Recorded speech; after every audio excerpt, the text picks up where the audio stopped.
Hi, this is the July video chat with fans. I have a few announcements, mostly minor, but get an idea what's going on. I guess first, more videos are coming. The next one is it's not a normal serious video. It's been one I've been wanting to do for a while, and things are finally falling into place that it's going to happen soon, I hope. But I'm not making promises on when anything's coming out because that got me almost into trouble last month. Uh, but I'm aiming for at least two. I hope more videos. Probably do Freeman's Mind next after this one. Then the Game Dungeon follow up's gonna take a little while though. Let's see. Oh yeah, I guess the bigger change for me is last time I got some help on the volume balancing. I still had to come in afterwards and do several hours of volume balancing work after that. And I'm thinking, I'm getting close to the point, hopefully this isn't too controversial, I'm getting close to the point of compromising on my standards for like volume levels in the videos. Because even what I do isn't as, even I know that even I don't do an expert job at it. I just know that with all the time I spent adjusting the peaks and the harsh parts that come through, it's better. But that just drains me doing that. Like, that's literally become the part I dread about the videos the most. And I'm not sure how much of the fan base really cares. So in the future, there's gonna be more outsourcing of audio work in general on the videos. So my voice may sound a little more weird, or some of the peaks occasionally might get a little too high. I won't let just atrocious work slip through, but I am just gonna let more people take care of that. I'm slowly garnering a system that will like let more people work on it. I'll give them like a chunk of the YouTube income for part of it, depending on how. It's like I had sort of a minor audition process prior to that. So, and I have had one or two emails on that since then. So what this translates to is you'll probably see slightly more videos because it doesn't take a ton of time. I'd say it usually doesn't have more than like a day or two to the videos, the work I do on it. But what it makes a huge difference for is morale on my end, because if I think I don't have to do the volume work, I can just work on more videos. Like that enthuses me so much to have that mindset, because I don't dread any of the other aspects. Because even if it's a long video, it's like, well, got to do more editing. Now, got to get it built, you know. Whereas I just dread going through and like adjusting the peaks and everything. So could be more videos, but it could be that my voice will sound a little more weird or not be as polished as it should be. Or maybe I'll get lucky with some of the right people and it'll be better than what I can do. That's totally possible too. But so that's what to expect. That'll probably affect Game Dungeon more than anything else. Freeman's Mind, it's also going to impact, but I might not let things slide as much for Freeman's Mind because I think the audio is even more important there. But so that's the big change I'm planning. We'll see how it goes, because I still am gonna take like this really focused attention to detail for bigger videos, like the movie or, you know, Silver Protection, if I can get that to come back. So I wouldn't want to compromise on that, but for Game Dungeon, I kind of want to just keep similar standard of quality, or maybe get it better, but just kind of crank it out, you know, just get more stuff out there. I mean, I don't want to compromise on writing or voice acting or anything like that, but if I don't have to mess with it, the less I have to mess with the audio work, the better. So that's the big change that's coming.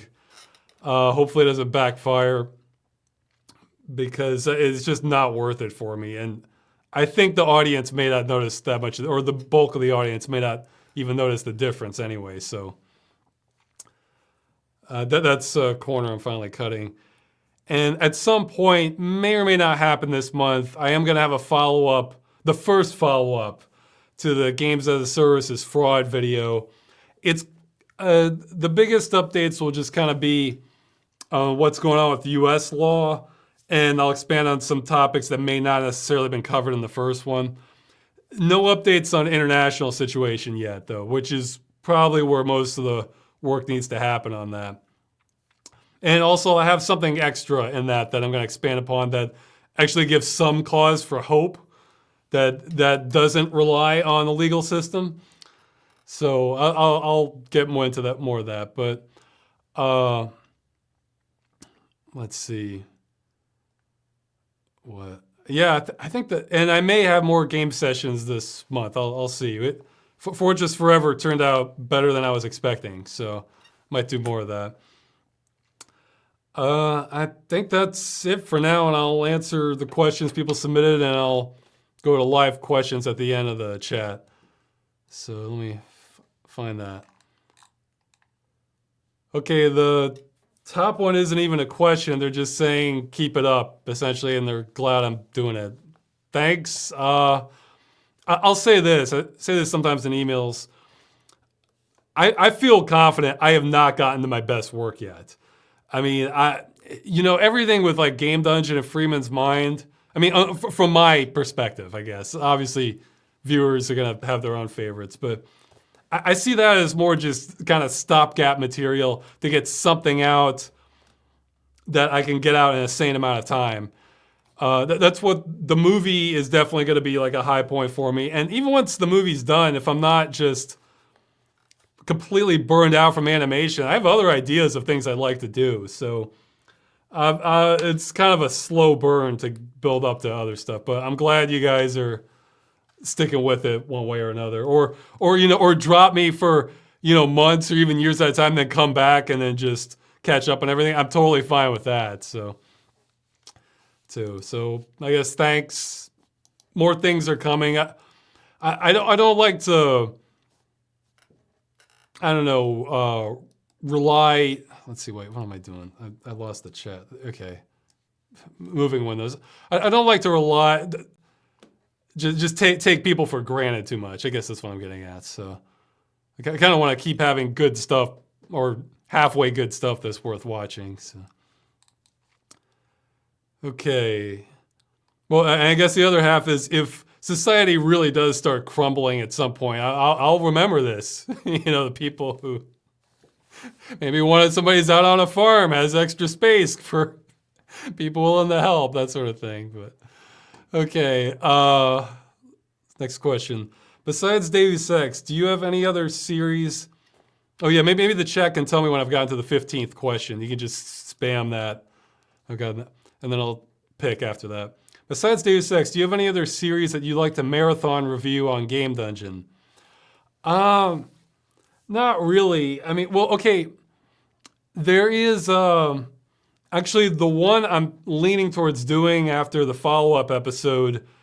It probably wouldn't be like a marathon review. It would be more like what I did with Dungeon Siege, where I spent most of my time on the first game, but then yeah, it's another game with an expansion and with a sequel.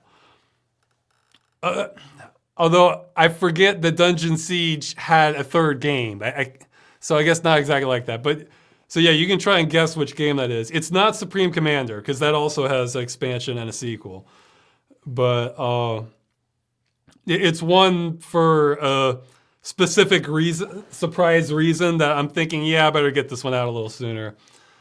But I mean, I guess part of me would want to talk about the Legacy of Kain series, but man, that's a combination of, there's so much to cover, because the strength of those games is the story. And there's so much to cover on those, and they're not particularly like unknown games that I don't know if maybe I'll get to those, maybe I won't. Because I really am a fan of like the Legacy of Kain kind of world and story, but it's like, man, that's not one you can just rush through. So I don't know if I want to handle that one or not. Others, not that I can really think of. I mean, off the top of my head, there might be some more that but the Deus Ex kind of stands out on itself, especially the original game.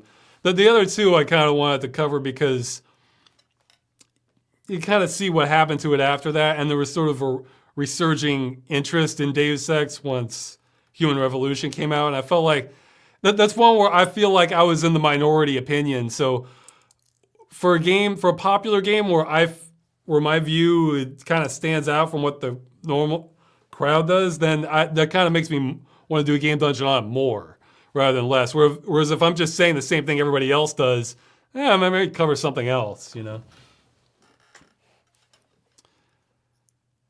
Yeah, okay, so somebody's saying they're waiting for Vampire the Masquerade game dungeon.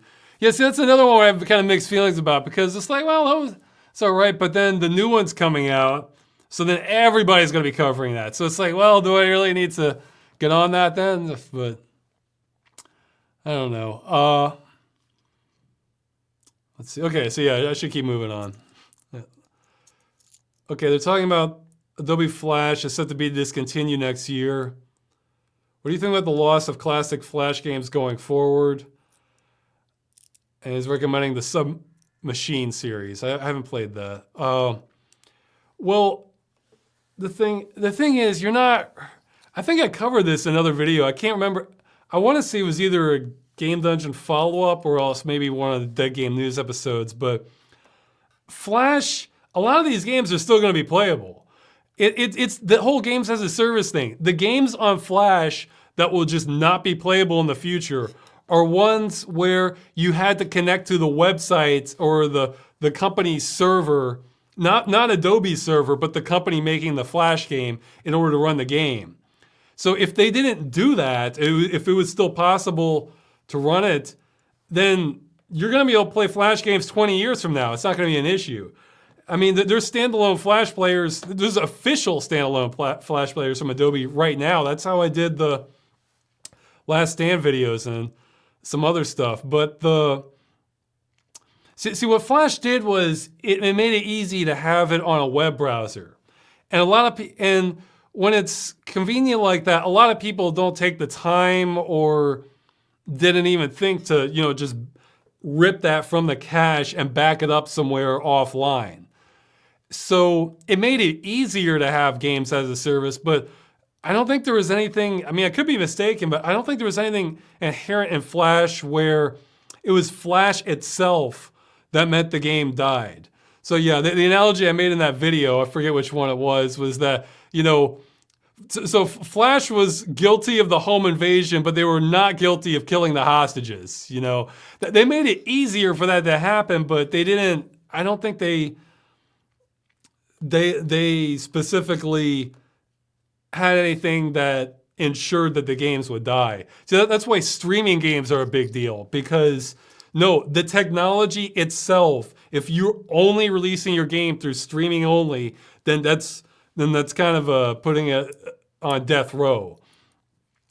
So, but yeah, as for Flash games themselves, I was thinking about it. That's probably a modern analogy to kind of how I view Commodore 64 games, because Commodore 64 games, I want to say there were thousands of them, and just all kinds of different things, and just where everybody was doing whatever they wanted. And there was a lot of that in Flash, although probably with more shovelware, I guess, is the difference. But there was some really good and interesting stuff there.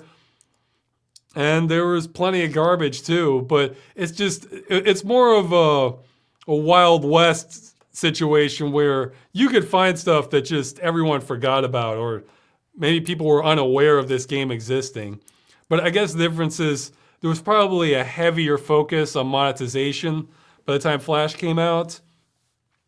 And there were more kind of general game standards.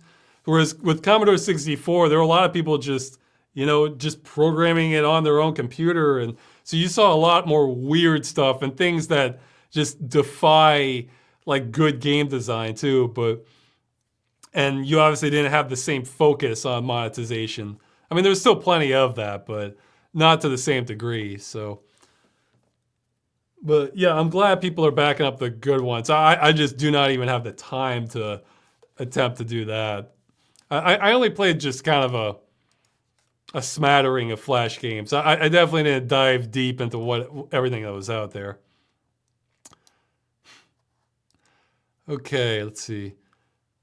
This one is a question, just sort of a topic to bring up. Ross, you're right again. Microsoft is closing their ebook store and the ability to read those books goes with it. At least they're refunding people. Yeah, see, that's the, that could actually be more, that's better and worse than games as a service. The part that's, no, it's actually all better. It's all better. The part that's better is, see, the big difference in my mind that just jumps out is that with an ebook, if you were afraid that like your ebook's gonna disappear, there's software or techniques to converting that to some sort of offline format. If you can see it, it's a still series of pages. I mean, I don't know. I have no idea what the encryption was like. There's probably utilities that could use it on just regular ebooks. I haven't messed with that. But even if there wasn't, I'm sure you could have a computer just go through, okay, load an ebook, take screenshot of image, roll the next page, take screenshot, and just output that as some sort of file, or use some character recognition stuff to convert it to text. There are ways of preserving it no matter what the DRM is that they're throwing on it. It's like that for movies, it's like that for music, and it's like that for ebooks. Not games. Man, games, because they're interactive, there's too many possibilities. So it's like, that's what I'm saying. It's the one media format that if they want to, you can't preserve it. But the other good thing about this situation is that, may not happen, but Microsoft's a big company. Ebooks could maybe affect more of the right people, I guess, than games could. So if there was like a big consumer rights backlash to this could easily pave the way on a legal stance. Like let's say some people, like some hungry lawyers saw this and they wanted to reach out to every person who lost their ebooks. So they're giving a refund. So that makes it, maybe they don't have as much teeth with that, but we need big issues like this to kind of pave the way legally to getting legal protection for games. And see, that's the sort of thing where if this affects, like, let's say millions of people and they're like, hey, my book collection's gone. I'm gonna sue, then that can kind of force the courts to look at this issue. And the overlap is so similar to what you have with games that it could create an illegal opening. So it's coming to everything. For me, it's a less big of an issue personally because you can back it up if you need to. If the storm's coming, you can get those to an offline format. It might be a real pain, but it's doable. But this, again, probably not because they're giving refunds, but yeah, I would encourage litigious people to get involved with that because it might create some stepping stones for that.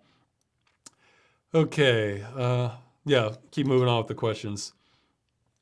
Yeah, believe it or not, I actually don't want these chats to go on for 3 hours. Then they get hungry or kind of worn down, want to work on other stuff. So let's see. Have you ever pursued a different creative career path? Writer, musician, etc. From what I've experienced, it's not uncommon for creative types to hop between different types of media. Well, not really. I mean, I guess probably the most I dabbled with was I don't think it was like it was more like a hobby thing. Although I still have an interest in it, but I would probably want to let somebody else better at it do it. At one point, I got kind of deep into creating my own sound font. What that is, that's a custom, like for MIDI music, the way it's stored is, it just has the series of notes and says use this instrument. And like as the hardware progressed, you could actually assign different sounds to different instruments. So you can make MIDI music sound a lot better.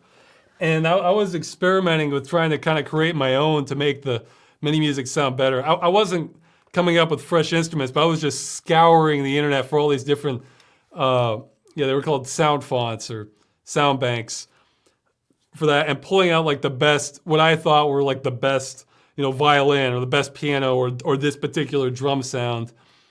And I had some luck with it, but what I found with general MIDI is that there really wasn't a one-size-fits-all thing, because some MIDI music would have, like some tracks would sound a lot better, but others, it would just kind of be too blunt, whatever. And some composers would kind of rely on the default MIDI sound not sounding that great, or they would make it for like one keyboard set and not a different one.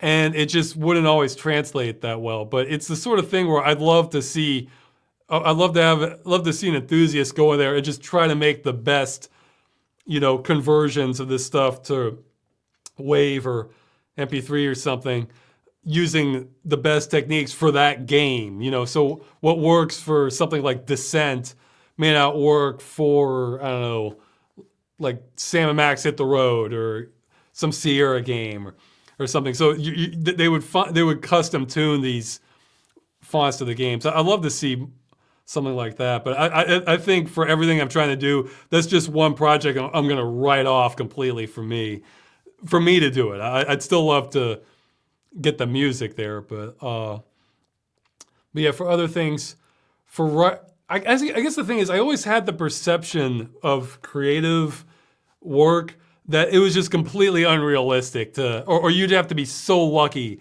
to be able to make a living doing that. But see, when I was growing up, the internet didn't have the same kind of, anywhere near the same kind of impact that it does now, so that kind of created a lot of openings. I mean, what I'm doing now didn't exist as a job when I was young. So I would always kind of write that off and just kind of go into that as, just a hobby thing or just personal interest, not really considering it as something that I can make a living at. But yeah, for other creative stuff, I worked on a script for a movie in high school that I tried to film, but it, looking back on it, it's not a great script, but I sort of cannibalized some ideas into it for civil protection, or have ideas for, I might use it in future videos. So I was definitely interested in making movies when I was younger. For art, my art's always been, I've been told I can do stickman drawings really well in the sense that, of course they're just stickman drawings, but apparently I'm very good at capturing expressions of the characters with stickman drawings. I can also draw halfway believably if I'm looking at something. But from imagination, it's kind of garbage, my artistic ability. It's not worst ever, but it's like, I'm sure there's some middle schoolers who can outdo me drawing from imagination. I'll put it like that. Let's see.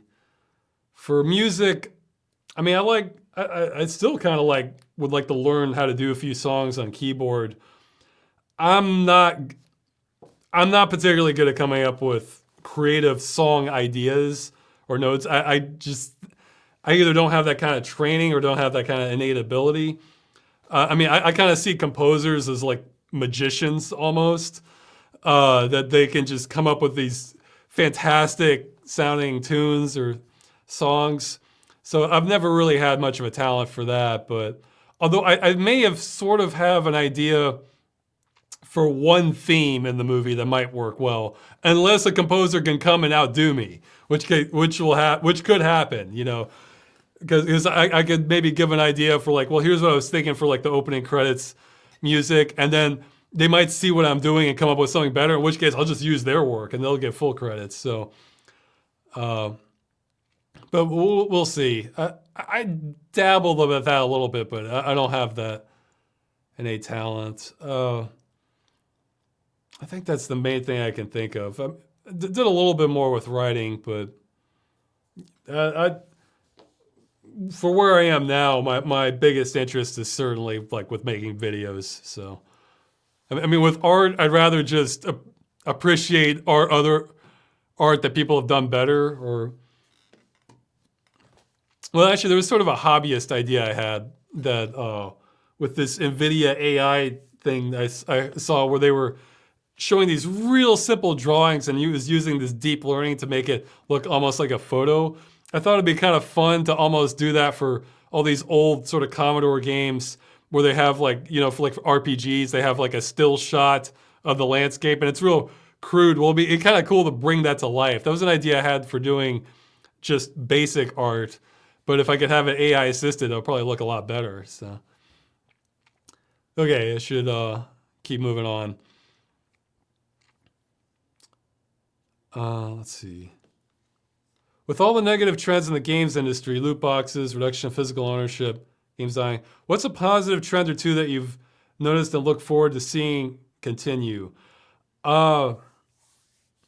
You know, this is going to come up in a video not too far off. So I'm going to hold back on, well, one, I'll just say that there's the big, I'd say easily the biggest positive trend, in my opinion, is the sort of long tail of games where someone wants to make like this kind of, let's say, Super Nintendo style turn-based combat game, like a Final Fantasy knockoff, and all the big publishers are like, no, we're not going to do anything like that. Well, they can crowdfund it and they'll make the game, and here, now you have a new game like that.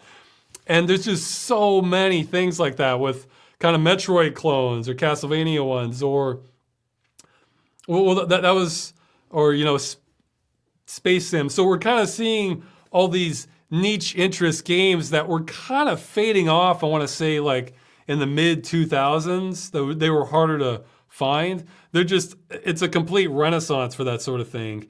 And I don't see that going away. And I think that's great. So, yeah, let's see, other positive things going on with it. I almost want to say maybe I'm forgetting something, but there's very little positive going on in like the AAA industry. But just for everything else, it's looking better, I guess. For like for either indie games or like mid studio game. Oh yeah, we're seeing some resurgence of like old games that companies wrote off. I still need to play them or see if they're the sort of game I even want to get through, but for sure I recognize how fans would be stoked about this. There's a Baldur's Gate sequel in development.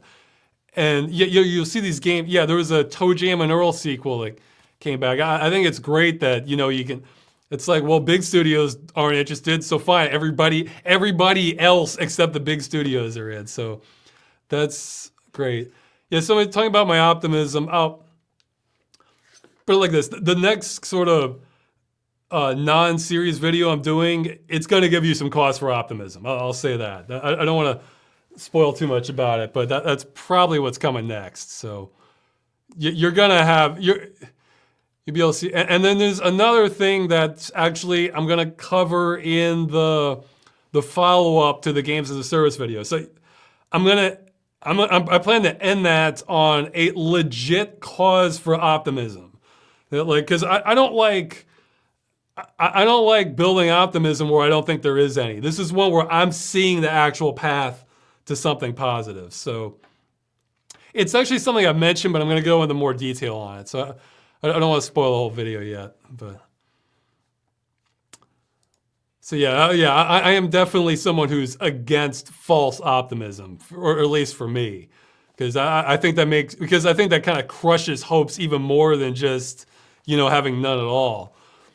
But so if I'm optimistic, I think, well, okay, that's a real obvious one. VR. I mean, there's a lot. If you're not into VR, I get it. In fact, I'm not even sure if I'm into VR for deep gaming experiences, but man, for visiting game worlds, I'm just nothing but excited for that. So, I mean, not that you can't do deep game experiences, but it's like it's like an assault on my brain. I think when I consider all the things I can do in a regular game, trying to pull that all off in VR with 3D space, it's like I'm not sure my brain's ready for it. But yeah, visiting game worlds. Oh yeah, I'm just nothing but positive on that. Okay, should keep going. Let's see. Okay. Are there any other YouTube channels I recommend that I haven't mentioned in previous chats? No, but that's not because they're not out there. It's because I haven't spent a lot of time on YouTube. So it's like I'm behind on that stuff. Maybe I should try to make like a concerted effort at some point to like really document which ones I should check out and spend time on it. Oh yeah, hey, okay, I'm just gonna say this now, kind of unrelated, but I'm almost considering taking a few days off this month to do just nothing but emails, just catch up on them. Because there's so much stuff piling up that I really should get on top of. And I've been neglecting that kind of badly, so. So videos are a little late on some things. That could be one reason, because I want to catch up on this stuff. So. I feel like I've bought myself like, I guess sort of like a bubble, a small sort of time bubble of redemption here, because okay, I've got a game dungeon out, I've got a Freeman's Mine out, I've got another something cool coming out. Okay, that buys me a little bit of goodwill to kind of get other stuff where nothing's directly getting done on the videos, but it's this other related stuff that I think could lead to good things later. So, maybe because I felt just way too guilty about that when it had been just months and months when there hadn't been a game dungeon or Freeman's Mine. Okay, so let's see. Oh yeah, so for other YouTubers, well, I could just re-mention the ones that I remember that are just years old. That I remember enjoying, you know, Magic Hugs, True Nuff. I think. Well, I'll listen to sometimes when I run. I'll listen to Jim Sterling for topics that I'm interested in. I think. Yeah, in fact, maybe somebody can mention in the chat. I want to say, out of my very limited experience, I think Jim Sterling might be doing more for like real games journalism, like for pointing out, like, you know, showing the full story on things that, you know, they don't want you to see, maybe than anyone else that I'm aware of at the moment. There could be some on YouTube. If you know people who are doing more than he is to kind of promote that, then you can let me know. But yeah, somebody's saying, nah, maybe that's towards a different reply. Okay, Jason Schreier does a good job as well. Yeah, it could be. It probably depends on the topic, because people who are really speaking out against like exploitation of workers and like, I mean, for me, the big thing, I mean, I care about that too, but I don't follow the full kind of consumer rights thing, but, you know, publishing stuff that I guess mainstream sort of game journalism outlets probably wouldn't cover, you know? Okay, Jason Schreier does a lot of articles in working conditions. That's great then. But yeah, Jim Sterling, I feel like he's kind of rising up even more on that. But yeah, what are some other ones I listen to? I tend to can kind of bounce around on topics, so it's not usually just one YouTuber that I'm listening to. I don't know. I'm still kind of dry on that, guys. Sorry. Someone's mentioning the quartering. I've seen pictures of them. I may have watched a video. I don't know much about them. So I know that's a guy with a beard and glasses. And he mentioned something about, that's about my extent of knowledge on the quartering. So I'm afraid, old college humor. Yeah, somebody mentioned that in the chat. Absolutely. Like, their newer stuff tends to be just so weak in the writing. But the stuff, I forget, like, I want to say, yeah, well, I mentioned the Phantom of the Office and one of the videos, but there were loads of funny videos during that time. So I want to say, like, late 2000s, kind of early 2010s. Man, they were churning out gold during that time. So I haven't even watched most of the newer stuff. I mean, I would see one or two that were kind of funny, but yeah. Check my liked videos on my channel. I think I've tried to link some of my absolute favorites that I've seen on YouTube. I'm gonna try and keep up that habit. Not just like any old video, but just, or ones I've favorite, ones that I just think, oh, this is just gold. I try to give likes to those. So I have seen some of the Key of Awesome. I mean, I can see it's all right, you know. I can see why they have millions and millions of views, but they do a lot of the song stuff, I think. It's not what I look. What I want to see more of is stuff like what Magic Hugs was doing. That was this kind of just weird, but very funny humor. You know, I like stuff like that. Skits, that sort of thing. Okay, so I'm afraid I don't have much of an answer for that one. Let's see. Okay, but for questions about Freeman's mind, it depends. Because I don't want to give too many spoilers. Okay, yeah, I can answer this one. Freeman seems almost excessively ignorant of the plot of Half-Life 2, as well as his deified status. Is this easier for you than having Freeman interact with the story? Do you foresee problems for later installments where Freeman would need to develop as a character and act selflessly? Okay, well, I'm not going to give... I think I won't answer stuff about future episodes. But for so far, it's like, no, interacting with the story is fine. However, I am doing this from the perspective of Freeman and what the game has shown. Basically, I am not giving Valve an inch on retconning the story. So it's like, we're coming in and saying, oh yeah, you knew all these people. Oh yeah, you did all this stuff. It's like, well, wait a minute. Why didn't we... Whereas in Half-Life, the story is so minimal. Like, it's like if you wanted to have all this character development, you should have, and say all this stuff happened. No. We should have shown a lot more than Half-Life 1. So to just come in and say, you know all these people, that's no good. And the thing is, it's a losing, I guess we don't have to worry so much about it now, but let's say Valve were to just continue making Half-Life games. It's a losing proposition because then let's say I'm honoring all the canon of Half-Life 2. Well then, let's say in Half-Life, episode 3 or Half-Life 3, they come in and they see something that goes completely contradictory to what everything I've built at that point. Well then I'm screwed. Whereas if I just accept everything they're showing me at face value, as in we're not reading the extra books or comments on this stuff or forum posts, what the developer said. No, we are just going by what you're given in the game. Well then I'm always safe because it's like, well, you're saying that, it's like, I know what I experienced in the game. So it's, I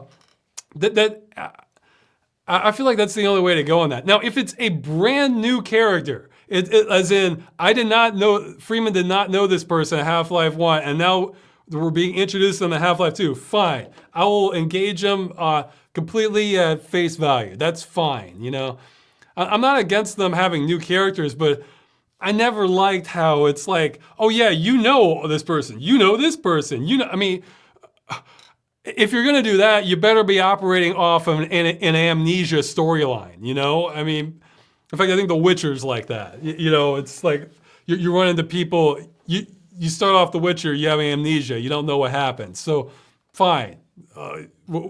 But no, I think it's, in my opinion, I think that's kind of weak story writing on Valve's part for Half-Life 2. So I'm not giving them an inch.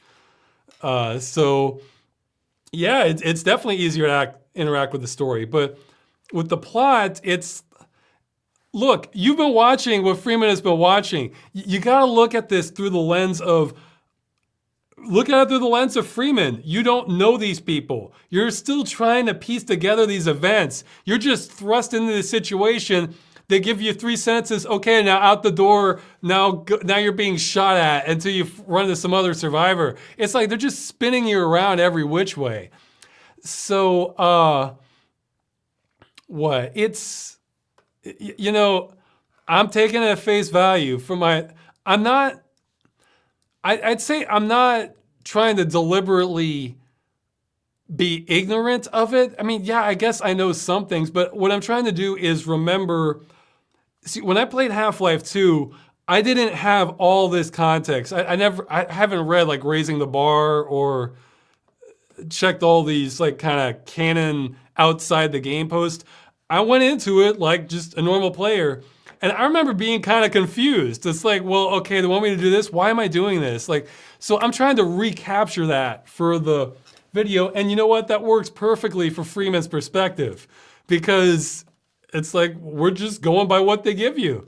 If they give us more, then we'll assess that information. And does it make sense?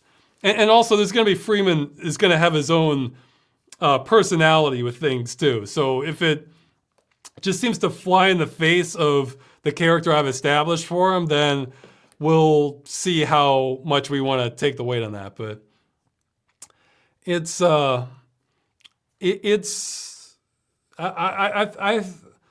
stand by how I'm treating it. I'll go with that. So as for problems later, I don't foresee any big problems. I know there are some scenes people are kind of worried about. I have my own answer for some of them. So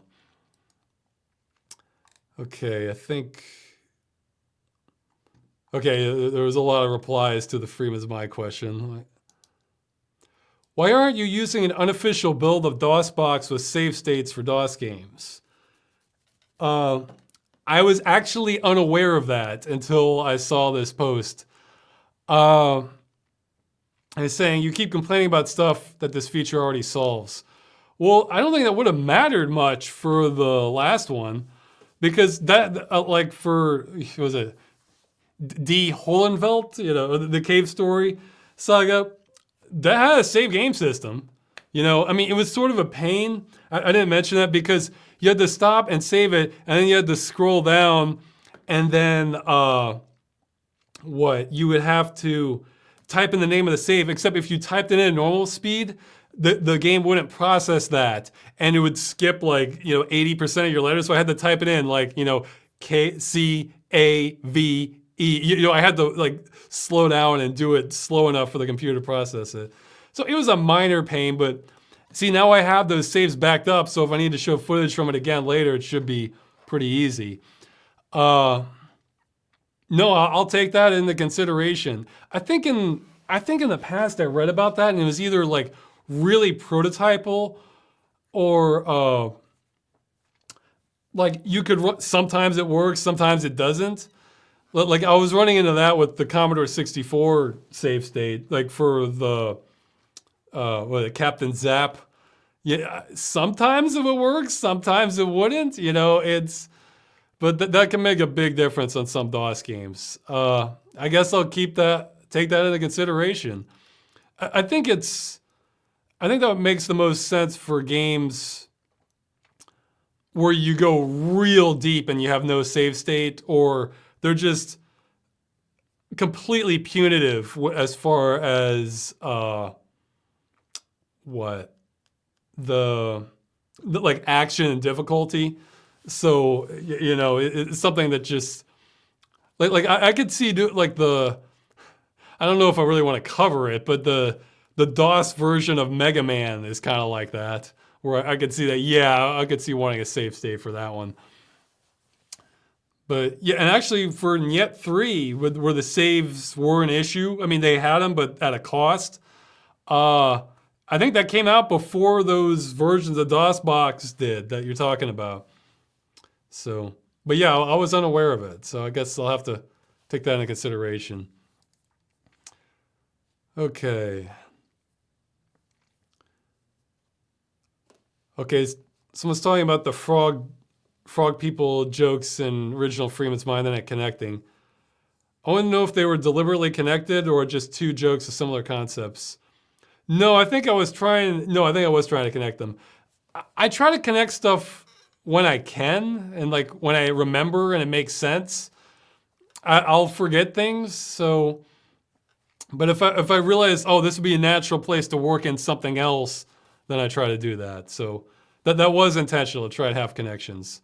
I mean, I don't want to go out of my way to do it, or, you know, just kind of have the joke to death. And well, some jokes I feel like don't get too old, but others, yeah, they'll get old if you. I'd say in general, it's a good idea not to have any one joke be too much of a crutch that you lean on, unless it's just funny every time, which it's usually kind of slapstick stuff tends to stay funny with me, but I don't. that like I was real happy with when I think it was what, episode 9 or something, where the zombie throws the barrel at Freeman and it just knocks him over the edge. I was like, yeah, that's great. I don't think I'm gonna have too much of that sort of thing, but. Are there any games you love but won't do a game dungeon on? If so, what are they and why?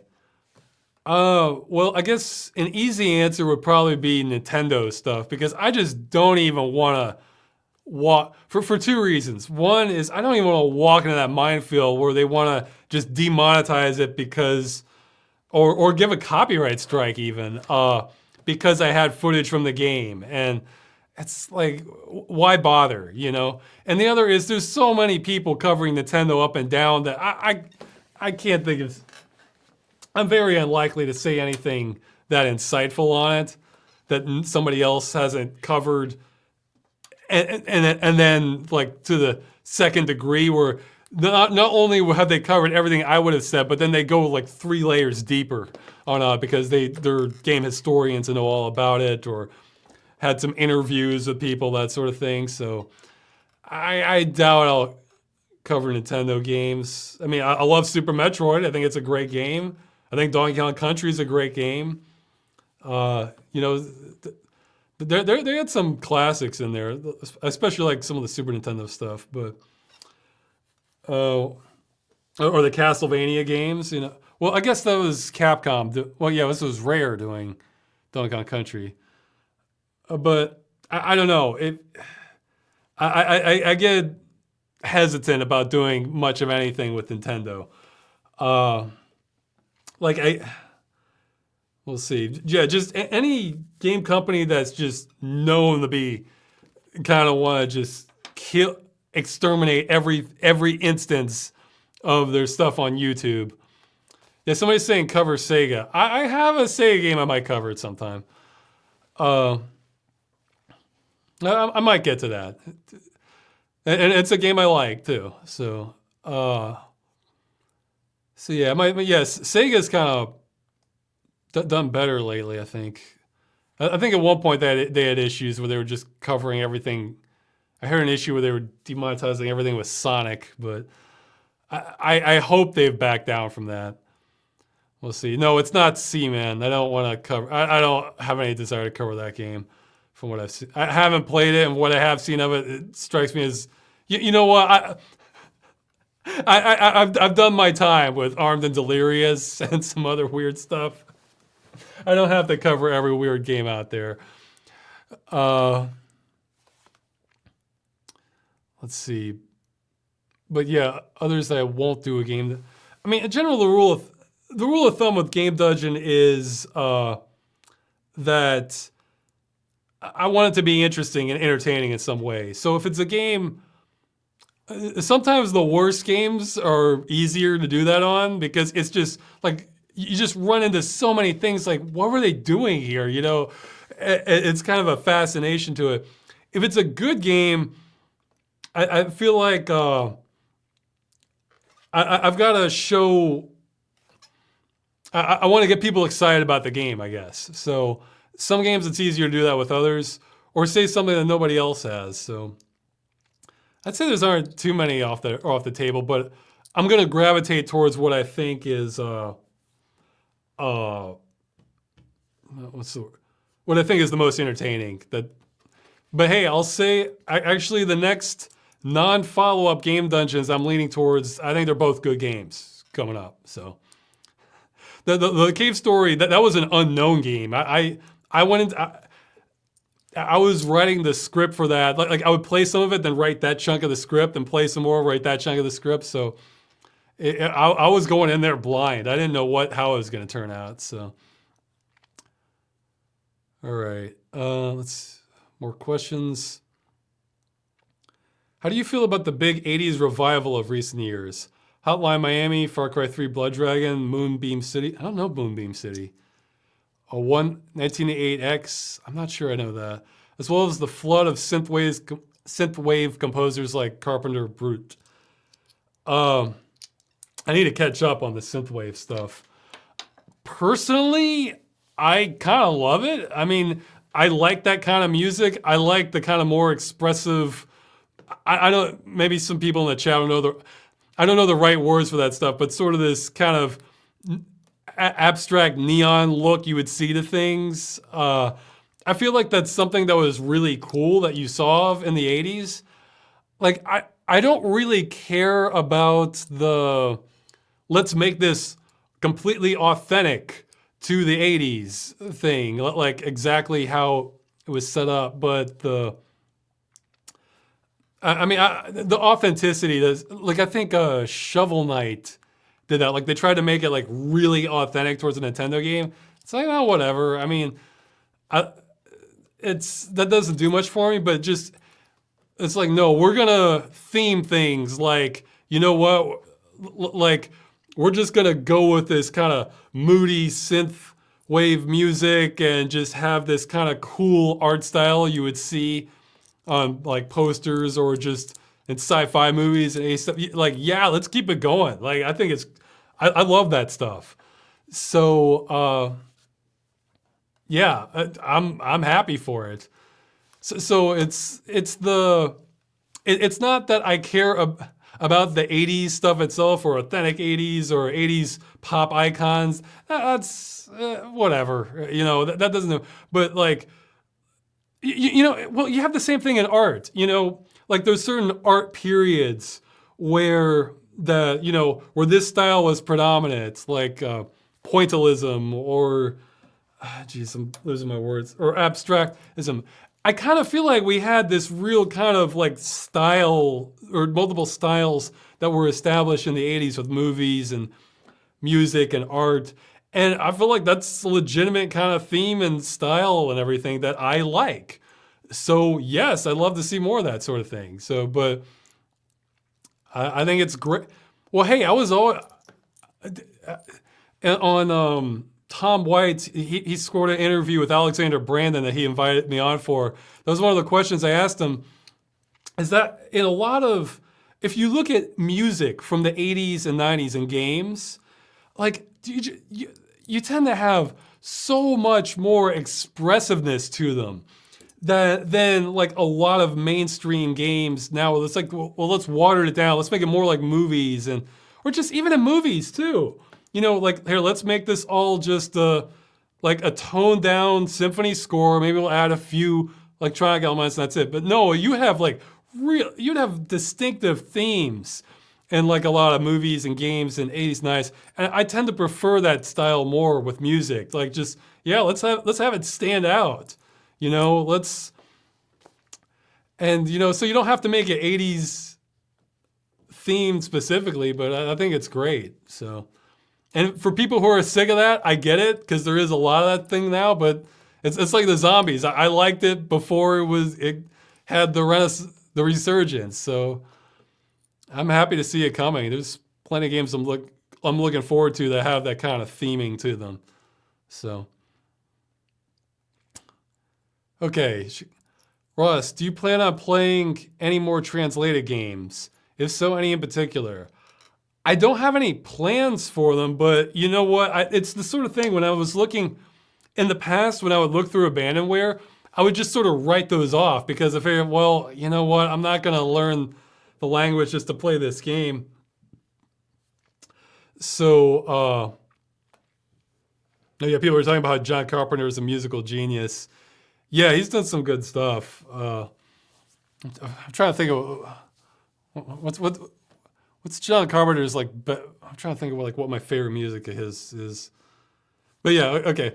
For the translated games, I may have to go and revisit all these abandonware archives and see if there's any that really stand out to me. It's like, oh wow, this looks cool now, because it's opened up some doors. I mean, because it sounds like I have the power now to like say, hey guys, it would be really cool if we could play this game. And I think someone in the fan base might actually go through and do the legwork on it, or maybe do a halfway measure. It's like, you know what, Ross, I'll be happy to have Google Translate handle all this stuff for you and just churn it out there so we could play a halfway English version of it, you know. So I have to revisit stuff now. I was unprepared for this. The what Z Translate can do. So it's like the conversation is going interesting places in the chat. I'm seeing a quote. It's not their fault that they are trying to ruin the game industry. Okay. Let's see. Yeah. Okay. So again, stop me when I'm at 15. I'll keep going. How long is your backlog of games? That's a tricky question because it's actually not that long for games I own. However, there's a lot of games I kind of want to look into some more. That's a really long list. So you're going to hear more about this in a future video. But I don't know how long my backlog is. I'd say maybe, I mean, it sounds like a lot, but some of these games were bundled or else were real cheap or free even. So I'd say a couple dozen, but it's not that bad. But the games I'm eyeing is real long. Okay. How do you manage store video files and large data in general? Knowing you must have terabytes upon terabytes of hard drives. I do. With everything starting from Machinima Day's side question, how much data do you currently hold in terabytes, approximately? What are your thoughts on cloud storage? They do become cheaper as time goes on. The future will be the best and cheapest option to go for large storage space. Well, okay, we have multiple questions here. The way I've been handling this, because the data does stack up. Like I keep all this. I've kept all the source files for Silver Protection. I have all the maps, the scene files, and everything like that. For videos I do now, I tend to save a higher quality compressed copy of the video, the isolated audio track. So I'll usually have one for like my voice, one for the game audio, one for the music. Usually that's how, because let's say something comes up in the future that like, oh no, you cannot use this music or whatever, or you have to change it. I could actually go back and change that. In fact, I may have to do that for one video. I mean, I don't have to, but I'll say now, one video has been claimed, rightfully so, I'll say. So I may have to go and modify that. I'll give a warning before I change that though. So if you want to get the original, you'll have your chance. I usually save all 2D stuff, you know, like for the inserts or the credits, that sort of thing. Some of them will be like Photoshop files, others will just be 2D graphics. I usually just zip that all up. I usually throw out all the extra footage because it would just get too big if I were to keep it all. So for the footage I don't use in the video, I tend to throw that out once I'm done with it.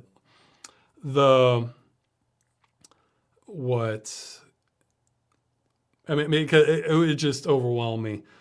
Let's see, I usually save the 2D stuff, the voice tracks, some notes, any notes I might have, an archive-ish quality copy of the video. Actually, for Civil Protection, I think I started saving like losslessly compressed for copies. I'm not sure, but for Game Dungeon and Freeman's Mind, no, it's just the high quality compressed version. Okay, so that's it but yeah, for large data in general, you know, I do have a lot of data because when I moved, okay, well here, let's count let's see, put it on display here. I was gonna say, I have a lot of drives. Okay, so on my main drive, let's see, I have an SSD for just system files. But for like larger storage, I have, I'll have to check, I don't even remember. Okay, I have one, I wanna say it's 2 terabytes. Okay, I have one 2 terabyte drive, and then I have 2 1 terabyte drives in a mirror RAID. So that means that it's really just 1 terabyte of space, but it means that if one drive were to die, the other one would still be okay. And just some miscellaneous SSDs. I have about a terabyte total for SSDs spread across 4 SSD drives, because I have like a 160 gigabyte one for the system drive. I still have that same half terabyte, 500 gigabyte one. That's like a scratch drive, which I use for recording. I don't store anything on that. That's just for recording, basically. That was the one that from the Help Make Freeman's Mind HD one. And I have like another 160 gigabyte SSD, which I use for games that I kind of swap in and out. Man, some get big. So it's like I can't have too many games on at one time. So that's on my main computer. Now, the way I've been handling storage beyond that, let's see, I'll show you, is I'll have like these, you know, here, turn one on. Oh no, they're not plugged. I think I have them unplugged to have the light on. Yeah, okay, I have one of them plugged in. I'll just take them out like cartridges, you know, to put external hard drives in. And that's been kind of stacking up over time, like when I need external stuff. The thing is, some people have recommended having like a NAS for it, but the thing is, some of these drives I use a little more frequently. Most of them, they're disconnected, and it can be like that for long periods of time. And the problem is the drives keep stacking up because these drives just aren't going bad fast enough this way, because they're powered off like 99% of the time. In fact, when I moved, I did a sector by sector check of every drive I had over the course of several days. They're all still good. So for total storage, oh boy, this is gonna be tricky. Okay, it's 2, 3, hold on, I gotta check some others. 2, 3, 1, 4. Okay, here, wait. And 2. So I wanna say, oh boy, hold on, I need to get out. I should have checked this before the chat. 1, 2, 2, 3, 4. I want to say there's another, okay. There might be more than this, but I have at least 24 terabytes.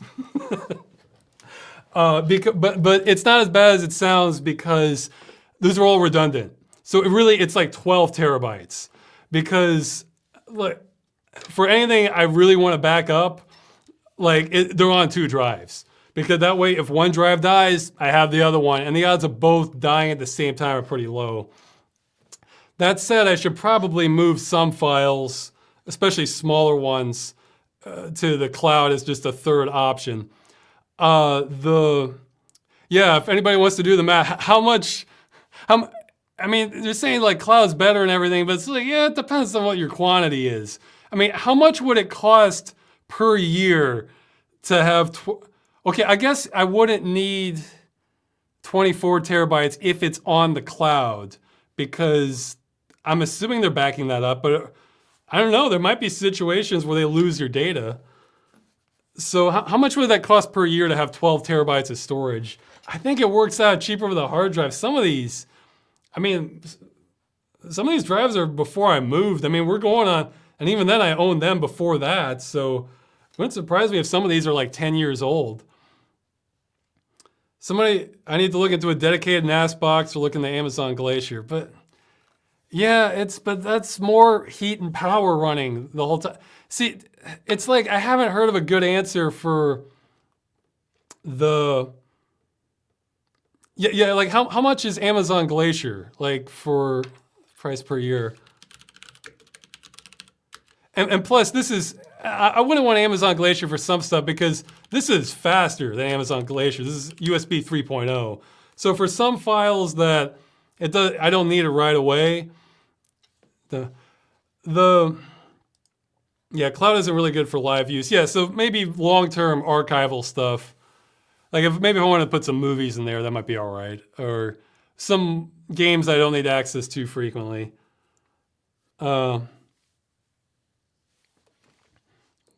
Yeah, I still think hard drives works out better. For NAS, my issue is that I could see wanting a NAS for like a couple drives, but it's like I don't access this frequently enough. And so it helps the longevity if it's powered off 99% of the time, that's got to help the drive longevity. And plus that's just kind of wasted power. But or let's say there's a power failure, it's all going to come back on and just start up all these drives. I guess what I should do is wipe some of the older drives, sell them and buy a bigger one, but I don't know. I'm just my pattern has just been to kind of wait until it breaks and then get something new, unless there's a pressing need. But yeah, it's kind of a somebody's saying a big Rubbermaid drop box with hard drives. I do have a special case for the hard drives now. I finally caved in and got that, but.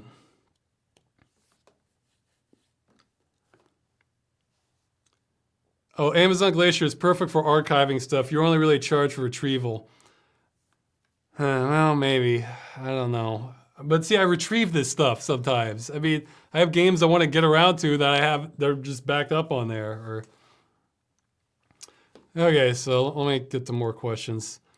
I spent probably way too much time on that, but yeah, right now I'm running around 24 terabytes plus what's on my system, so that's another 25, 20, 26, 27, 29. So I'm operating roughly around 30 terabytes, though you can mostly split that in half.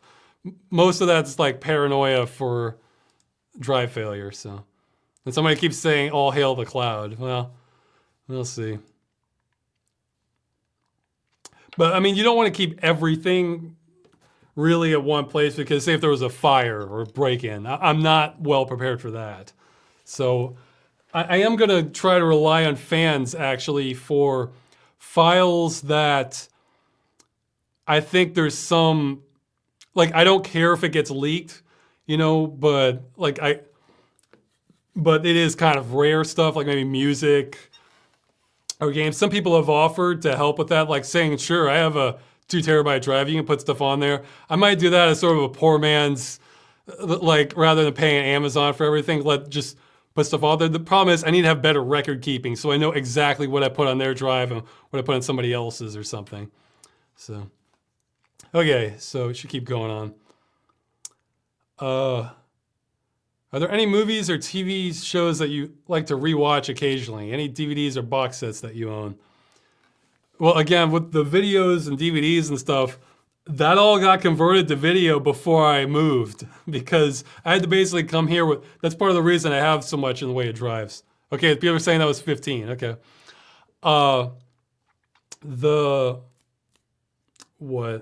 So I converted basically almost everything I had for games, videos, and music to images on the hard drive before I moved because I had to go with what I could take on the plane, and there was no other way, really. So it was even more outrageous than that because I wrapped them up in bubble wrap, the hard drives, and because there was a lot of limits for the size of the cargo on the plane, like I couldn't even fit it all there without just having big charges. So I came onto the plane with like a jacket with a lot of pockets and cargo pants, and I was literally coming on like with my pockets and side pockets and jacket stuffed with hard drives because the weight ratio, it was a lot better than doing it for like a suitcase. It's like it would just get too heavy too fast from the hard drives. So for like the security check-in, I had to take out all these hard drives wrapped in bubble wrap, put them through the scanner at the airport and everything. But yeah, I was allowed to do that for carry-on, and it worked out for that. So because I had all these hard drives, it's like all my data's on here. I gotta take it with me. So I mean, hard drives, you know, they start weighing. The more you get, that their weight starts adding up. So I was kind of gaming the system with the airplanes because they get you down to the ounce for carry on or what? Yeah, that was it. There was a limit on the weight for carry on luggage, but there was no limit at least at the time, it wouldn't surprise for what you're carrying on your person, like in your pockets or jackets. So they may have changed that because of people like me. I don't know. Okay, so that was, oh yeah, for TVs I rewatch. I've noticed I generally don't rewatch stuff unless it's been like a real long time since I've seen it. Like, I can't think of any. Like, I think a couple of years ago, I rewatched all of Star Trek: The Next Generation, but even then, I hadn't seen it. Like, I want to say in 20 years, maybe, or more, or like something like that. And I never caught like all the episodes on TV. So I kind of wanted, so it had faded enough in my mind. I mostly just like to go on to stuff I haven't seen before. I don't care if it's new, like if it came out like this month or, 30 years ago or more, just that if it's something new for me. So I guess I generally don't rewatch stuff that much, but I'm still going through some shows that I started and I never finished. Like, I haven't finished X-Files. I think I'm up to season 5 or something. And I'll occasionally come back and watch some more of those. So I'll eventually get through it. But I haven't seen all of Twilight Zone, though. I've seen a lot of episodes of Twilight Zone. I want to finish all of those. 24 is a show I enjoy. That one's fun. There's a lot of shows I want to watch and catch up on. So somebody has a story about a factory, but I probably shouldn't take the time to read it while doing the chat here. Okay, so that was 15. Okay, so I'm going to pick now. People have asked about Eddie in Freeman's Mind before. I think that's mostly made-up character. I don't know anyone exactly like Eddie. Though the Jesse character was definitely modeled after a real person. Though he was not a sex offender, though he was nuts, though. Let's see.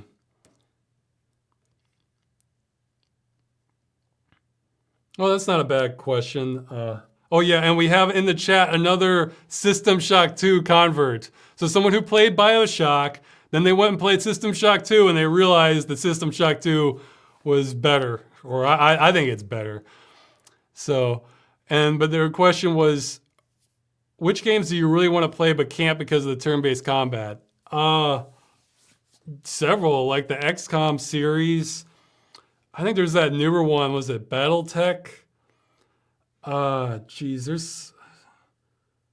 was that mech kind of dynasty sort of game. Oh man, there's several. I'd have to probably a lot of old RPGs are like that. I think I want to say like some of the Ultima or Wizardry games are kind of like that. There's a lot of newer ones too. I'm drawing a blank. What was it? Divinity Original Sin? I think that was a turn-based combat one. That one looked pretty good. I played Divine Divinity. I played Divine Divinity, the original Divinity game, but not Divinity Original Sin. Let's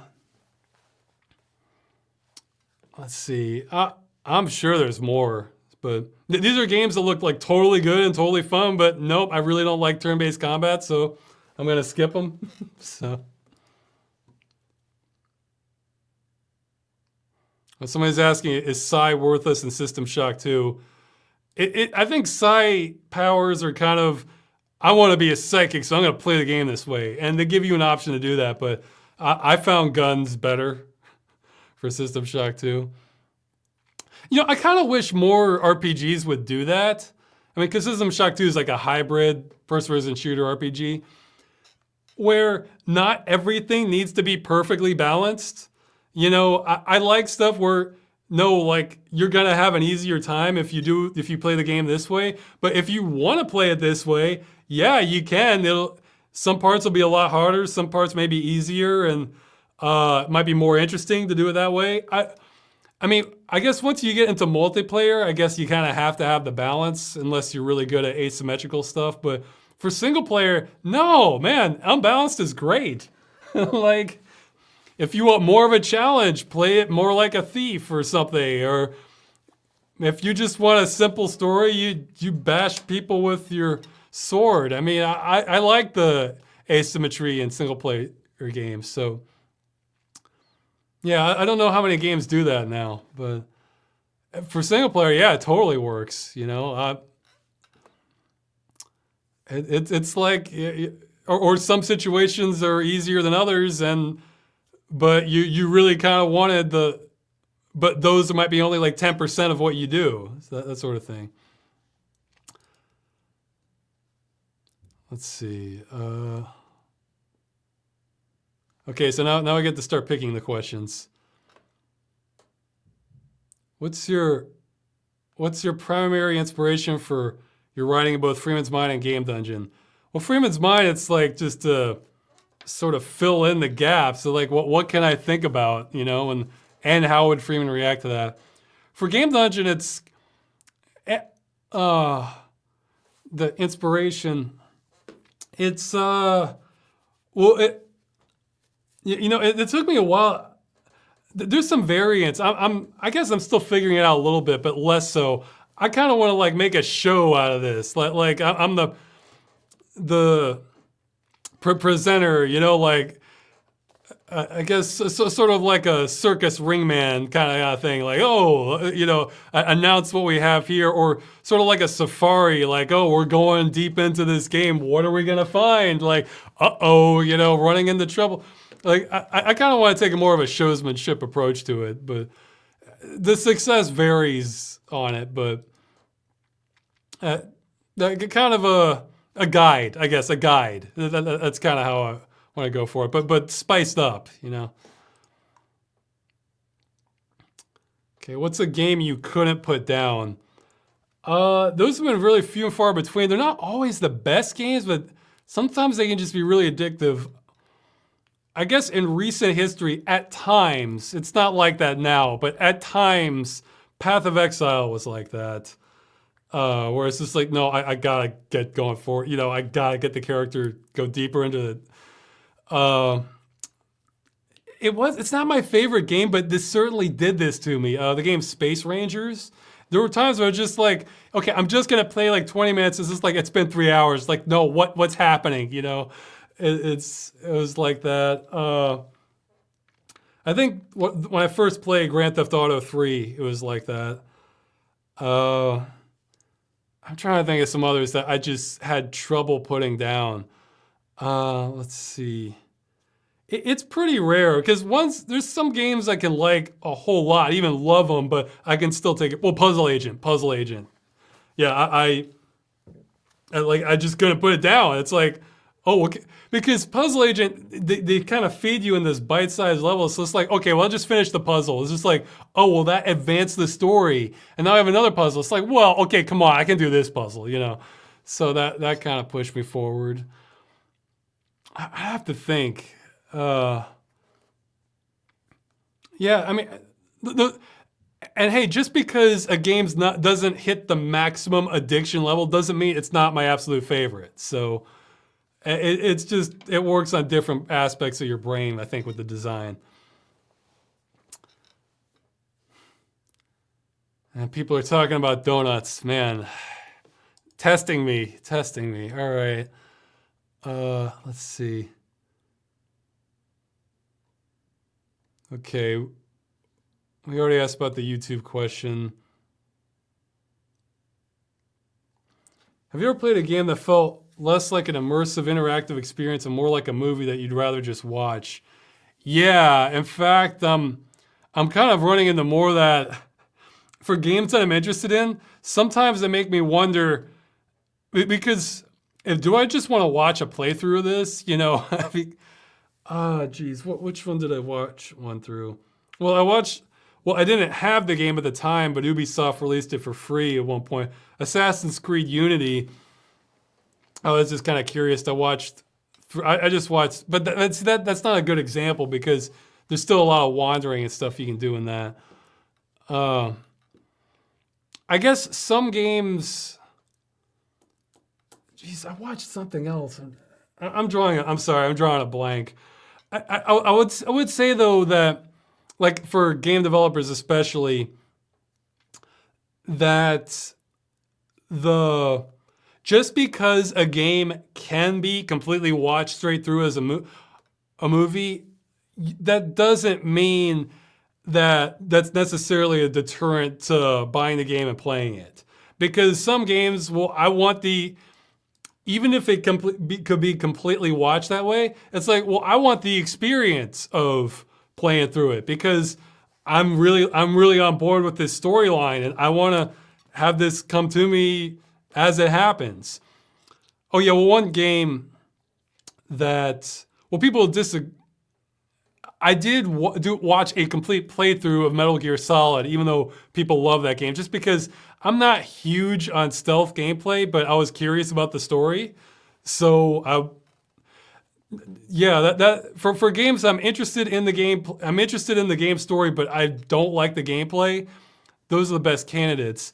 I want to say just because if it's not too immersive, as long as it's still, not immersive, interactive.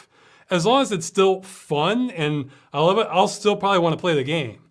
But that's when I don't like your gameplay, but I like the rest of your game. That's the perfect combo for me wanting to just watch a playthrough. So people are saying Heavy Rain, but see, Heavy Rain is real interactive, I know. So that's one I've been kind of wanting to try out. Yeah, one person saying the game Catherine for them. Yeah, that's one. I've just seen sort of like a little bit about Catherine. I'm undecided if that's even a game I want to watch a playthrough of. It's like, I don't know, it's weird relationship stuff with sheep, I know. That's, and some guy climbing this cube thing. That's about the extent I know about Catherine. It's like, I don't know, maybe I do, maybe I don't. Let's see. Okay, okay, I should keep going here. Or I guess sometimes games where it's an exclusive and I know I'm never going to get the system or it's never going to come to emulation eventually, that I can consider doing that. But I don't know, those are like bottom of the list for me because, hey, I wait long enough, sometimes those come to PC. So I mentioned Heavy Rain and, hey, Alan Wake, that's another example. Those both came as console exclusives and now they're out on PC. So I love it when I wait and it works out. So, okay, pick some more questions. I'm skipping one about writing skills, sorry. I don't know how they've evolved, I'll say that. Maybe they haven't, and I need more work. Well, okay, I'll answer. Well, the big thing I've noticed with how has my writing evolved since I've been doing this, one thing I think you can't go wrong with is just try to cut out anything that you feel like, it's just feeling a little too wordy or too much filler, or, hey, I could say this sentence, I could say in 3 sentences in just one, and it still sounds natural. Do that, try to truncate it all to just, try to distill your writing as much as you can. Not cut things out that you shouldn't, but just have a good efficiency rating, I guess, on your dialogue.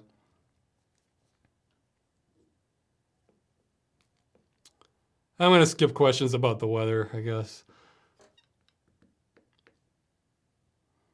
I haven't gotten to my project to lobotomize Windows 10.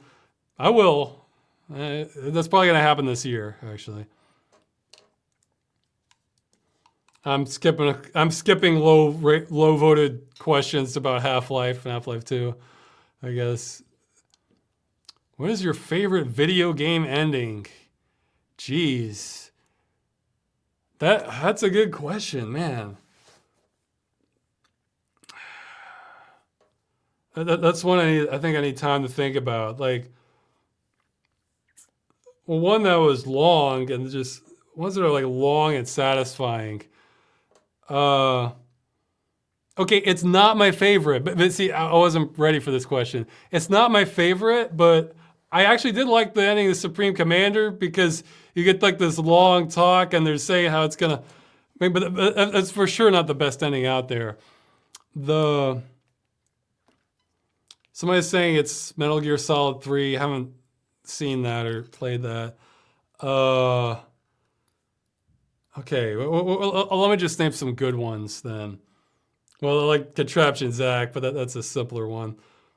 Ones where I was just really satisfying.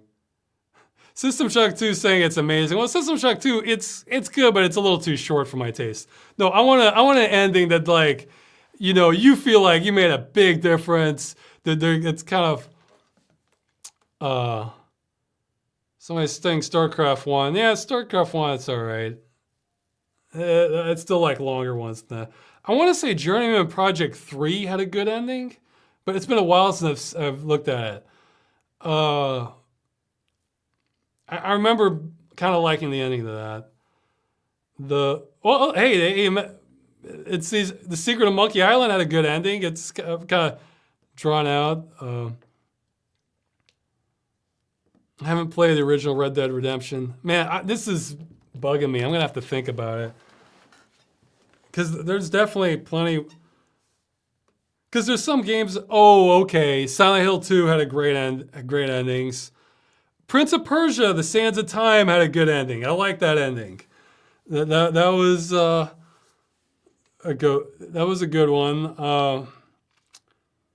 What are some others? Ending to Diablo was a letdown. I mean, it was all right, but come on, we could have done better. I'm trying to think of like my favorite games and ones that just had great endings. Oh, somebody's saying Portal 2. Yeah, Portal 2, they went all out in their ending. That wasn't quite my favorite, but I can see where that would be somebody's favorite ending. But yeah, Portal 2 had the best Valve ending, I think. Like, because it was when Valve had a really, that was a great ending from a Valve game. Yeah, Portal 2 is easily Valve's best ending. What were some other good ones? This is a good question. I just wasn't ready for it. I have to think more. Oh, man. Because like it's an ending that, like, I'm happy to watch the credits. But, well, I mentioned Silent Hill too, so that was something. But I don't know. I guess I have to.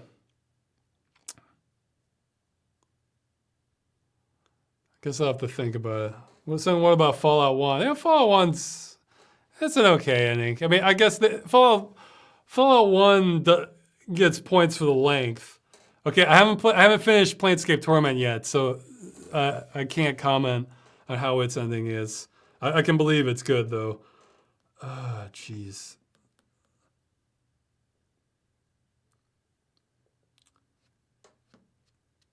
Yeah, I don't know. I guess. Yeah, I guess I got to start thinking of console games more.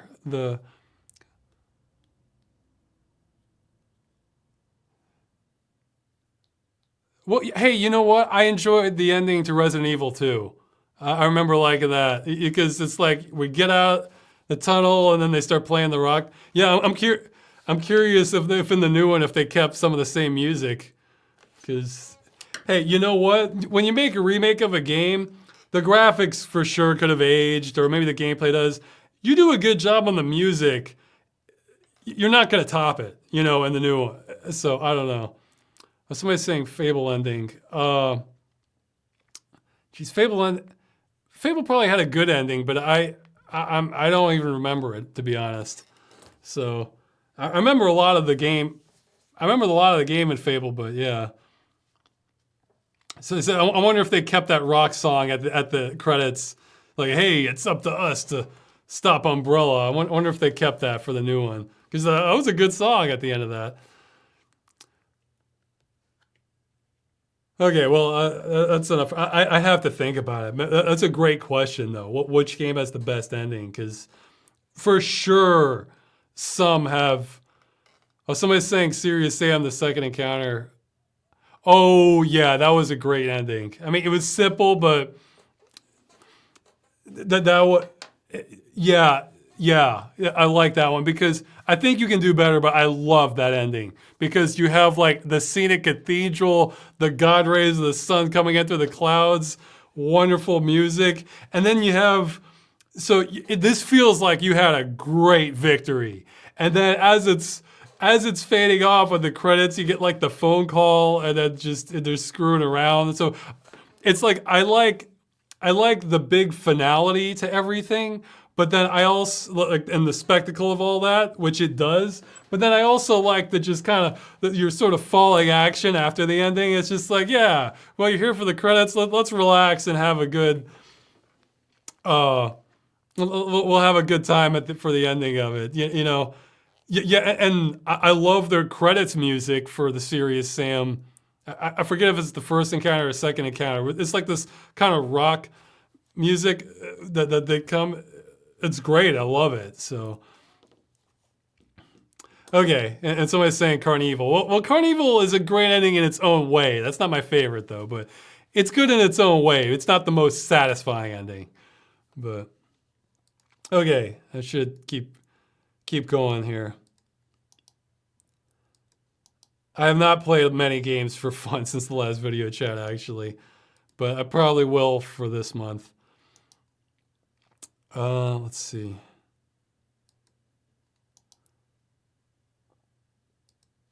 Ross, could you... Okay, for people wanting more about the top 25 games, you're going to hear more about that in the future video.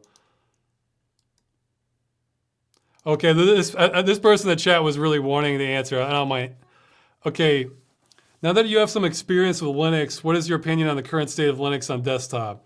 What do you think it needs in order to become a more widely used OS on desktop PCs? I'm going to discuss some of this in a future video, so I don't want to get too in-depth on that, specifically towards gaming, but I'll talk about Linux for the stuff I don't plan on bringing up in the video. So for that, Linux, it's, I think for a real long time now, it's always struck me as like it's this extremes. Like if you just want to get a computer up and do basic things like check email or browse the web or watch a video, I think it might be the easiest one out there. Because like if you just need to do basic things, I think it's like one of the best. It's when you need to do like, and if you're really advanced, I guess you can do a whole ton of things with Linux. It's the intermediate area, which probably where I do most of my stuff, where I think it can be pretty rough. One thing I think would help, and this, I'm not trying to, but this is probably gonna upset a lot of Linux people. I would like a way to run Linux so that I never need to touch the command line. Like never. I can do that in Windows. I can install new copy of Windows, install drivers, install all kinds of third-party software, pretty much any third-party software, configure them. If I need to install old games, like under a virtual machine or something like that, or with a DOSBox front end, I never need to do a command line. Yeah, I mean, when I run DOS games, I have a front end for that, where I can just select options from a different menu, okay, go. It's all GUI. So, see, somebody's saying then get a Mac. Like, well, I can't do as many things on a Mac as I can do on a PC. Look, that would help it for me, so that I just never need to touch that, and that would require a lot of work, I think, on Linux in order to get it to that state. You need a lot of front end stuff. Let's see what else. So yeah, for me, that's something that would definitely help the desktop experience. I just never needed to touch it for any reason, even if things are misbehaving, you know, or just really limited reasons. Like let's say, okay, you have to, but just for drivers or something. And then if there was just one like exception, like, okay, that would be all right. But like for pretty much anything I do on Windows, I never need to touch a command line. Let's see. And okay, if we're being completely honest, what do you think it needs in order to become more widely used OS on desktop PCs?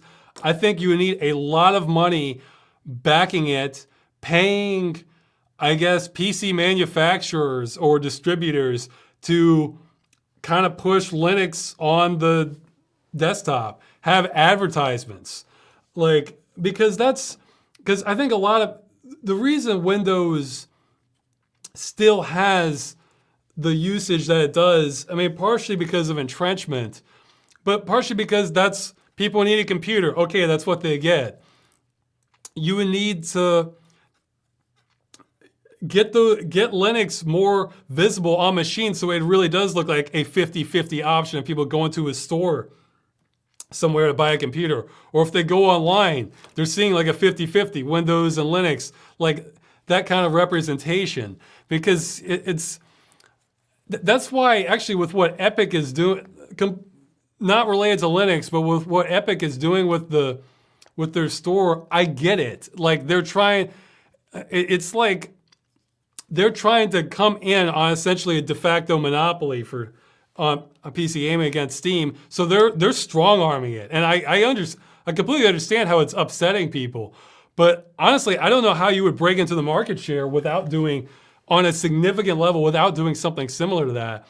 And I feel like it might be a similar story for Linux, unless Microsoft ends up doing something incredibly user hostile, which for me they've already kind of done with Windows 10. But they could do more. So if Microsoft makes incredibly user hostile moves in the future, then maybe that could be enough to get people to consider Linux. But even then, Linux should be kind of ready for it. There's a whole issue with I'm not even going to get into games because that's going to be more for the video. So I'm just talking about Linux generally. Figure out what I guess some people may have already done this. Figure out who you need to win over to get your critical mass for Linux. I mean, gaming is certainly a big part of that, but I think stuff like OpenOffice, there's a big ecosystem that uses that. Maybe you could cut some deals with Microsoft. I mean, they may not even do it, but Microsoft seems to care less about Windows now and care more about like cloud services and junk like that. So maybe they might be more receptive to this. Get some members to reach out, Microsoft, figure out, okay, we want to work with you, pay you a cut even, to figure out how can we get industry applications like to run on Linux, like to get open, because I think you have like LibreOffice. I think for some businesses that still doesn't quite cut it because of compatibility issues. See if there's any opening at all to get that working from on Linux. So in other words, it's still Microsoft's show. It's gonna have like, it won't be open source, I'll guarantee you that. But you can technically get it working on Linux, and it should be if it's all configured properly, it's just as good as Windows. Again, in the past that would be inconceivable, and that may still be, but it could be they might be receptive to that sort of thing. So, or Adobe applications. Again, you might need money to do this. Like figure out, like go to Adobe and ask, what can we do to pay you to get this on Linux? Or, you know, you might not even be able to do it without getting a lot of money involved that you're willing to burn on it. Like figure out where are your uses, who's your audience that says, well, I would switch to Linux, except I use this software for my work, and it has to be on Windows because of that. That's what you need to target in order to get more of your market share. So it's kind of like an all of the above, you know, figure out how to get more computer vendors to just have Linux as an install option and let it be cheaper, you know, because you don't have the Windows tax. Even if it's just like $50 or $20 or something, they can see it's cheaper.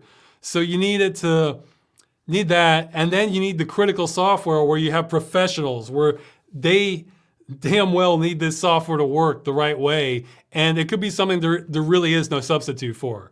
Because you could have a free alternative, but it only does like 90 or 95% of the functionality as the commercial paid version. Well, those professionals might need that bottom % of functionality. So I don't know. And then for me personally, I'd say just have a way to use it without the command line that you can still do everything.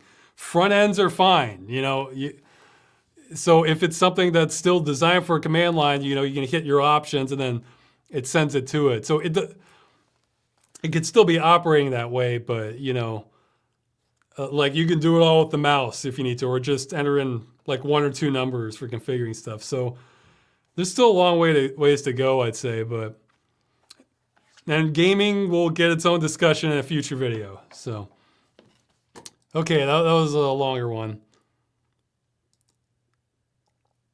Oh, okay. Okay. Well, here's an easy one that gives me bad thoughts. What is your favorite candy? My favorite desserts tend to be like baked stuff, like cookies and cakes and stuff, pie. For candy, I'd say my favorites would probably be either, I don't know if I have any one favorite. I like Reese's peanut butter cups. I like candy corn. Peppermint patties, those are all some of my favorites for just actual candy. M&Ms can be good. Mint chocolate M&Ms, those are good. So, yeah, mint M&Ms, I like those a lot. Okay. Planet Explorer removed their multiplayer component due to them and their gross incompetency, misplacing their matchmaking code. I hadn't heard of that. Geez, that's a mess. That sounds like a mess to cover. It's 2 things, because there's all sorts of ways you can look at it, none of them that great. However, the fact, if it is still playable for single player, then that's not my top priority of like game preservation, because I still like it's like games where the single player works but the multiplayer doesn't. That's a lower priority for me than games where no version of it works. However, I can absolutely respect how the multiplayer for plenty of games, like that's the heart and soul of it. Like I think a lot of the Battlefield or Call of Duty games, the general perception of it is like that, where they don't care about the single player, but we want our multiplayer. So let's see. So it sounds like a mess and it's a lower priority for me, but yeah, it kind of shows the problem that we have right now, that with games as a service, man, we don't have that problem with multiplayer from games from the late 90s, early 2000s, some Unreal Tournament or Quake 3, or just, there are a bunch of games that, even though I'm drawing a blank at some of them, where if you can host the game, that's it, the multiplayer's solved. So what if you lost the code? I mean, yeah, having the code always makes things nicer and opens up your options, but the game still runs,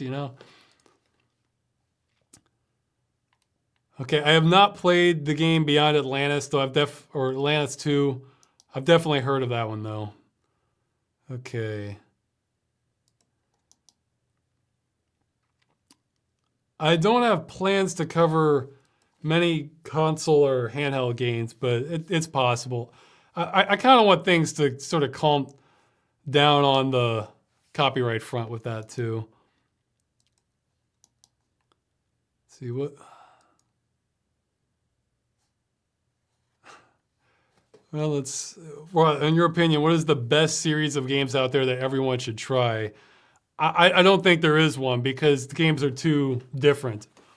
Like what I would recommend a different game for like a hardcore action fan than like for my mother, Hey, I that's one of the few games my mother's played is Puzzle Agent. And I recommend that for a whole ton of people, but you know what? If you don't like puzzles, you don't you want your action, that's not a good game for you, Puzzle Agent. So there's too much of a spectrum.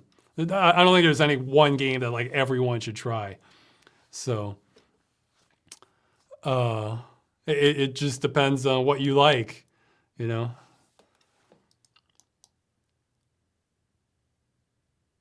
Oh yeah, somebody's asking if I bring back the gameplay footage playing while I do these chats. I stopped doing that just because it was one more thing for me to worry about, and it was taking time out of my day. It's like, I'd rather spend that making real videos, you know? Even if it's just like an hour or something where we're setting it all up, let's have a real video instead. So I know it's more fun having that, but maybe I can consider fan submissions again. But even then I had to download it, check it to make sure it wasn't like something kind of too controversial or hard, or just maybe a little motion sick or that sort of thing. But I can reconsider it with maybe with more limitations. If people really want that, let me know. You know, if you want the game footage coming back, then I'll have like kind of strict parameters for the sort of stuff I'm looking for. Okay.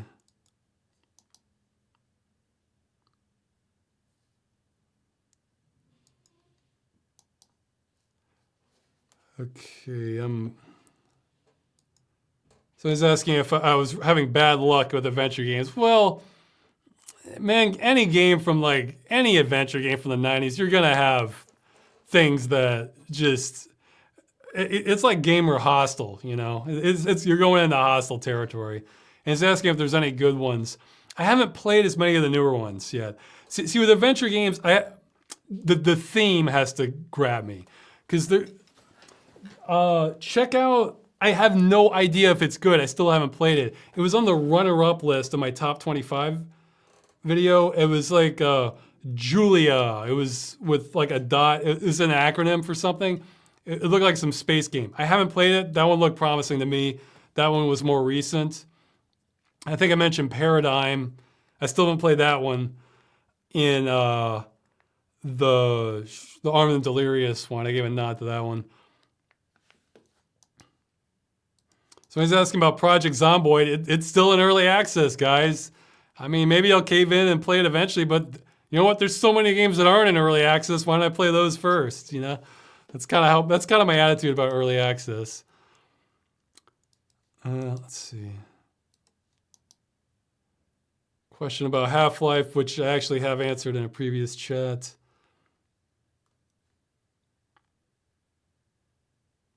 So I'm saying skip the crap games if you have a big backlog. I am doing that. Don't worry. I'm only doing games that.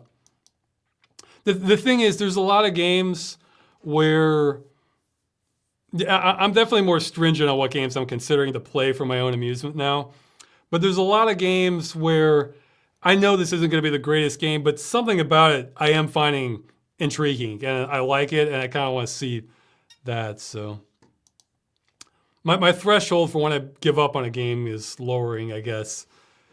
But even then, some of those games I might go and watch a playthrough of.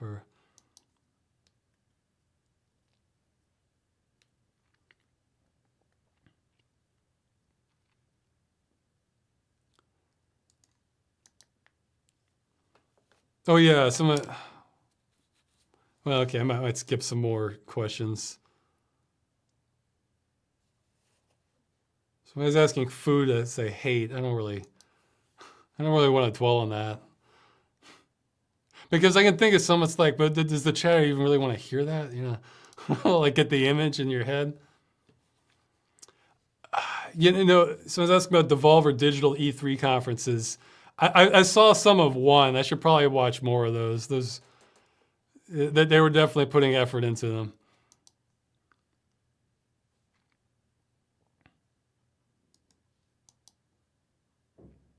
Should I do shorter video chats more frequently? Twice or 4 times? No. It's a certain amount of effort to like get ready for, set the camera up, you know, get the lighting right, test the audio, and I don't think there's anything so urgent that I have to do it more frequently, you know.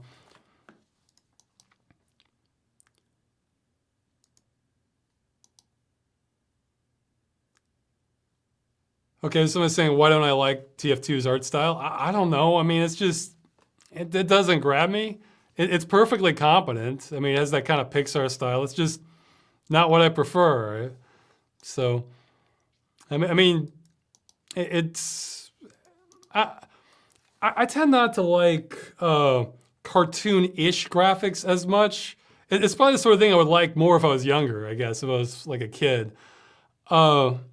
It just depends. I can't even explain it, you know? it's totally valid to have different preferences. Okay, and there's one question. I got a negative one, but I'm not answering it. Well, probably not how he wants though. He's saying, would you prefer to live in a country with a political meritocracy like in China, or a country with electoral democracy? And then I was gonna say, it's like I would want to be in the one that has the best results. See, that's the thing. The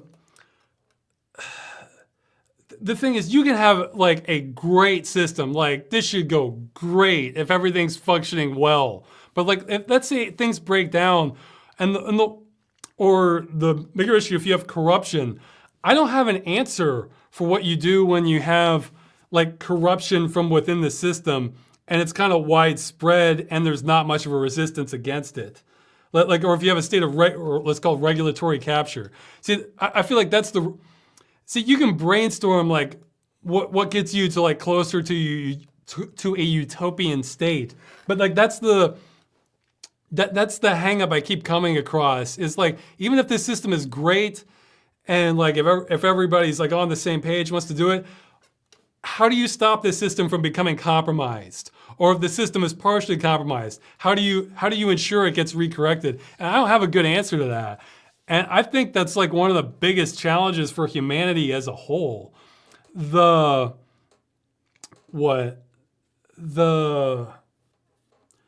Something I was gonna say. See, I need to eat. So I'm losing my train of thought a bit. Yeah, man. Okay, well, I'll tell you what. While I'm thinking of what I was gonna say, that was the last question. So if you have live questions in the chat, do 3 equal signs, and I'll see if I can retain what I was gonna say with that. At the regulatory capture. Oh yeah. Okay, I sort of had an idea that. This may not be a perfect solution, but I think it could help. Like if you had, I mean, this is out there, so this is more like a sci-fi solution here. Let's say you have a good system set up so that like, let's say either system, like a political meritocracy so that we have good goals, like society agrees that these are great goals we should strive for as a society, or a democracy where, you know, we're way more flexible, we're doing the will of the people. But like, let's ensure we get like, you know, the votes count. We're voting on the right issues. We're getting the right representatives, that sort of thing. Have a filtering system where anyone who is moving up in this system and achieving like a position of power, have mandatory sort of brain scans to check for morality, like make sure this person is not a psychopath and literally has a conscience, because some things you can't tell. Other things you can tell, like if you show them like someone in a state of destitute, certain parts of their brain are gonna light up if they're not a psychopath. If they are, then it's like, yeah, it's gonna be like holding up a picture of broccoli to them. Like, well, why should I care about these people? Because I think if you have, I almost want to make a video on this. If you have some individuals who just literally, it's almost like they're not human in some ways. If they just do not have a conscience, like they can have different values. That's something completely different. But if they just don't have a conscience at all, or it doesn't extend to domains where that's where their position of power influences, then it's like you're inviting in vampires almost. So that's the sort of thing where I think we can maybe do a better job on that. But of course, that could be seen as like more restrictive and infringing or whatever, even though it's not, because it would affect, well, it would be, but it's to prevent from worse things happening to society. I guess, how do you keep like wolves in sheep's clothing out of the system, I guess. So that's I don't know how you do it. And that's definitely a good question to try and figure out, because it can be any system. It can be any system, whether Because if you just look at the mechanics of the system, sometimes it works great, sometimes it doesn't. It can be the exact same system. So, okay, so I'll get to the fan questions now.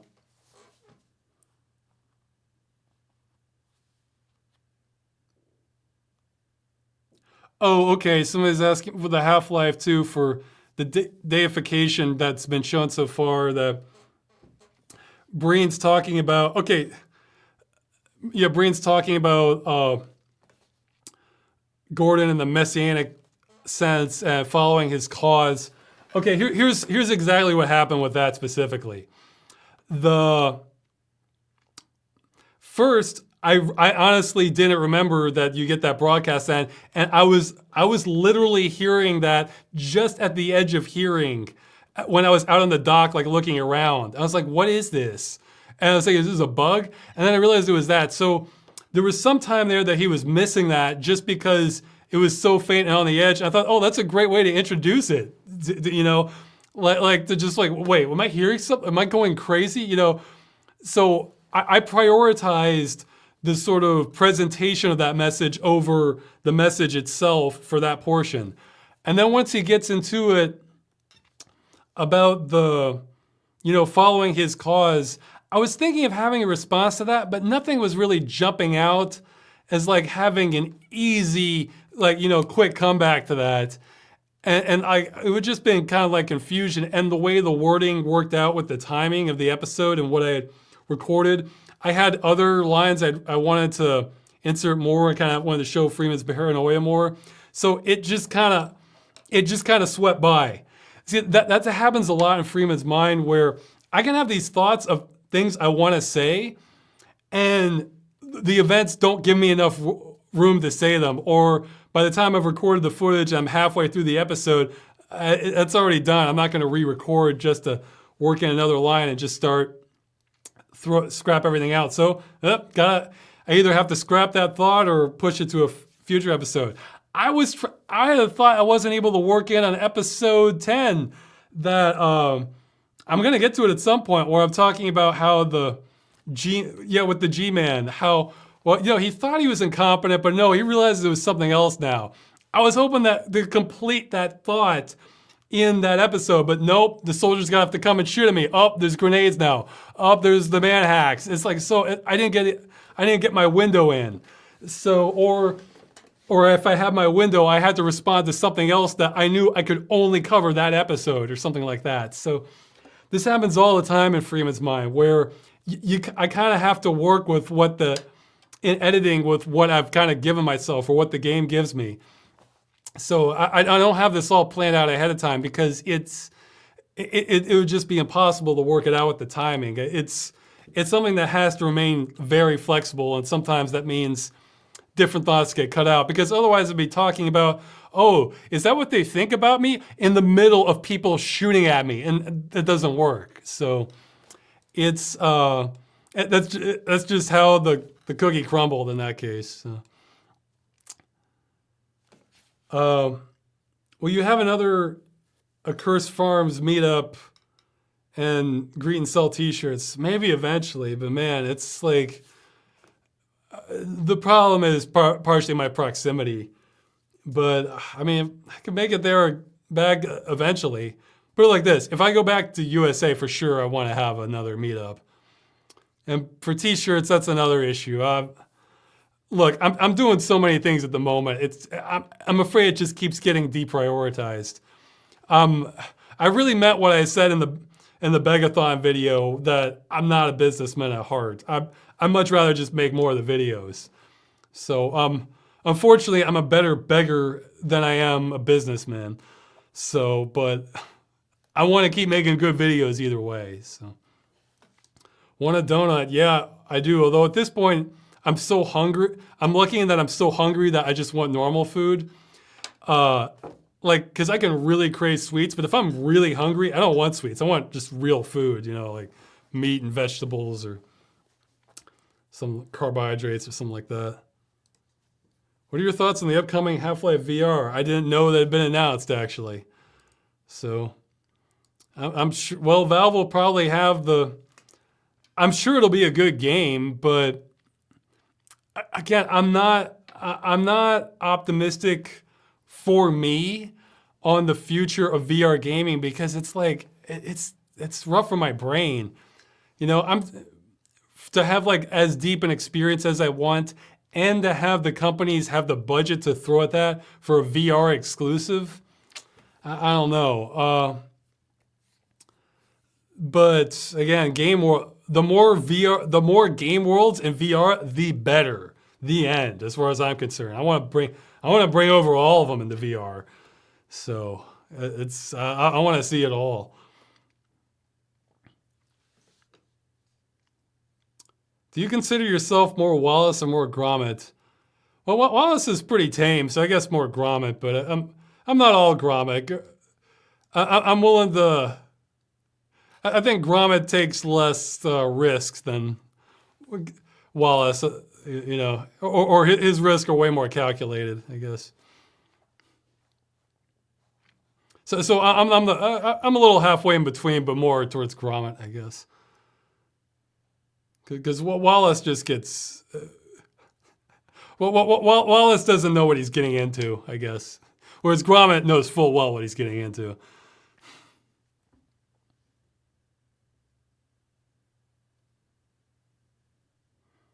Oh, he's asking how long did it take you to figure out the color combination for the roulette? No, I'm delirious. Oh, I didn't do it. I used the walkthrough.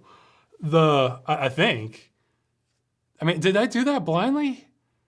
But my memory is hazy on it now. But I think I used the walkthrough, but I did the math to figure out how long it would take you. I think that's what you saw in the video. Like if you had no walkthrough, what are the odds? And it took this long to do the animation. It takes that many seconds. Okay, how many combinations would it take? And then what's your average, you know? I have not read Utopia for Realist. That sounds like something, here, I'll write that down this time. That sounds like something I would want to check out. I like the title.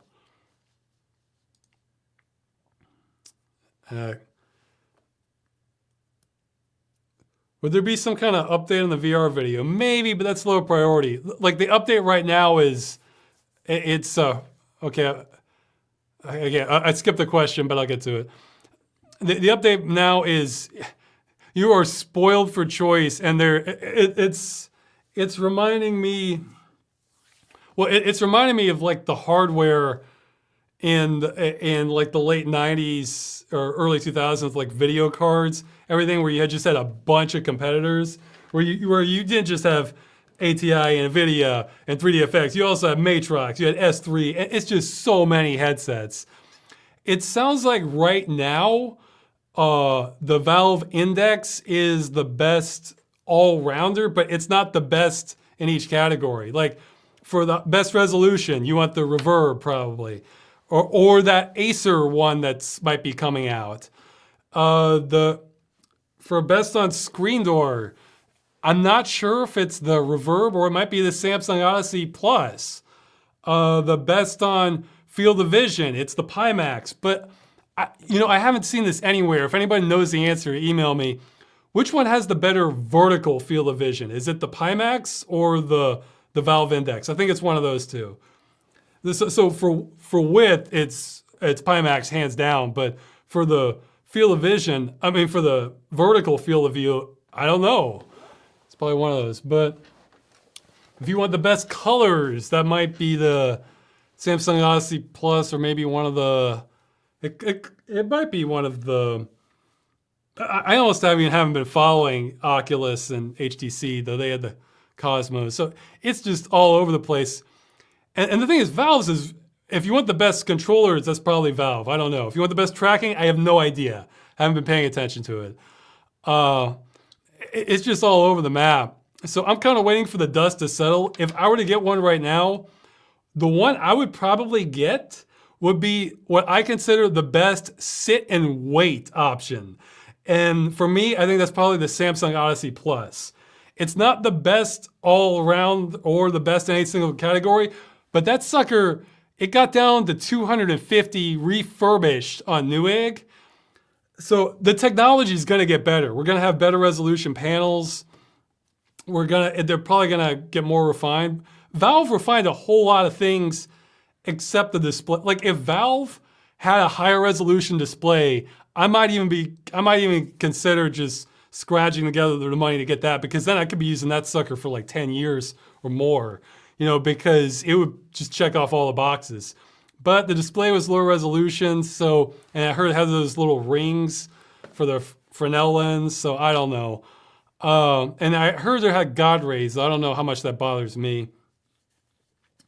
So it's just, man, it's like I want the dust to settle. So if I want to get a new option, I want to get the cheapest, still pretty darn good option. And I think that's probably the Samsung Odyssey Plus for the price. Like wait for a sale on that one, and you'll get. I think my dad was saying he saw those on eBay for like $200 or something. Man, because that has the same resolution as the Oculus Rift S, or the Vive Pro, and it has excellent screen door stuff. And there's a trick you can do for Steam VR to make the image sharper.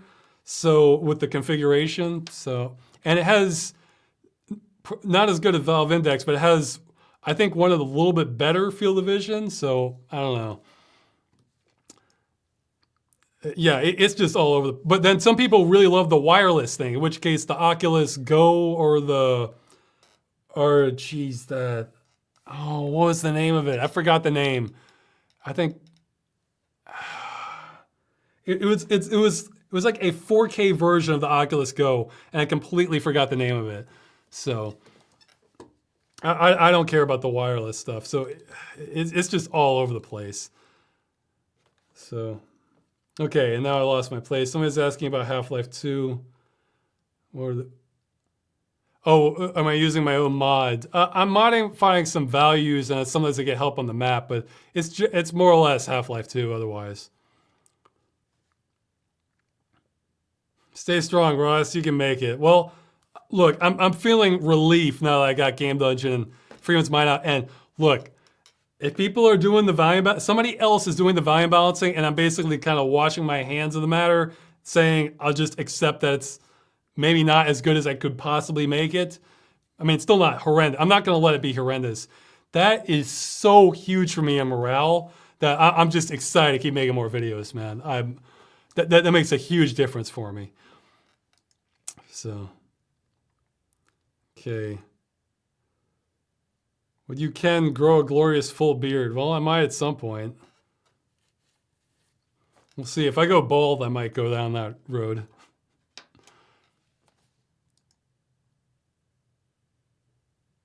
How do you think Cave Story episode turned out?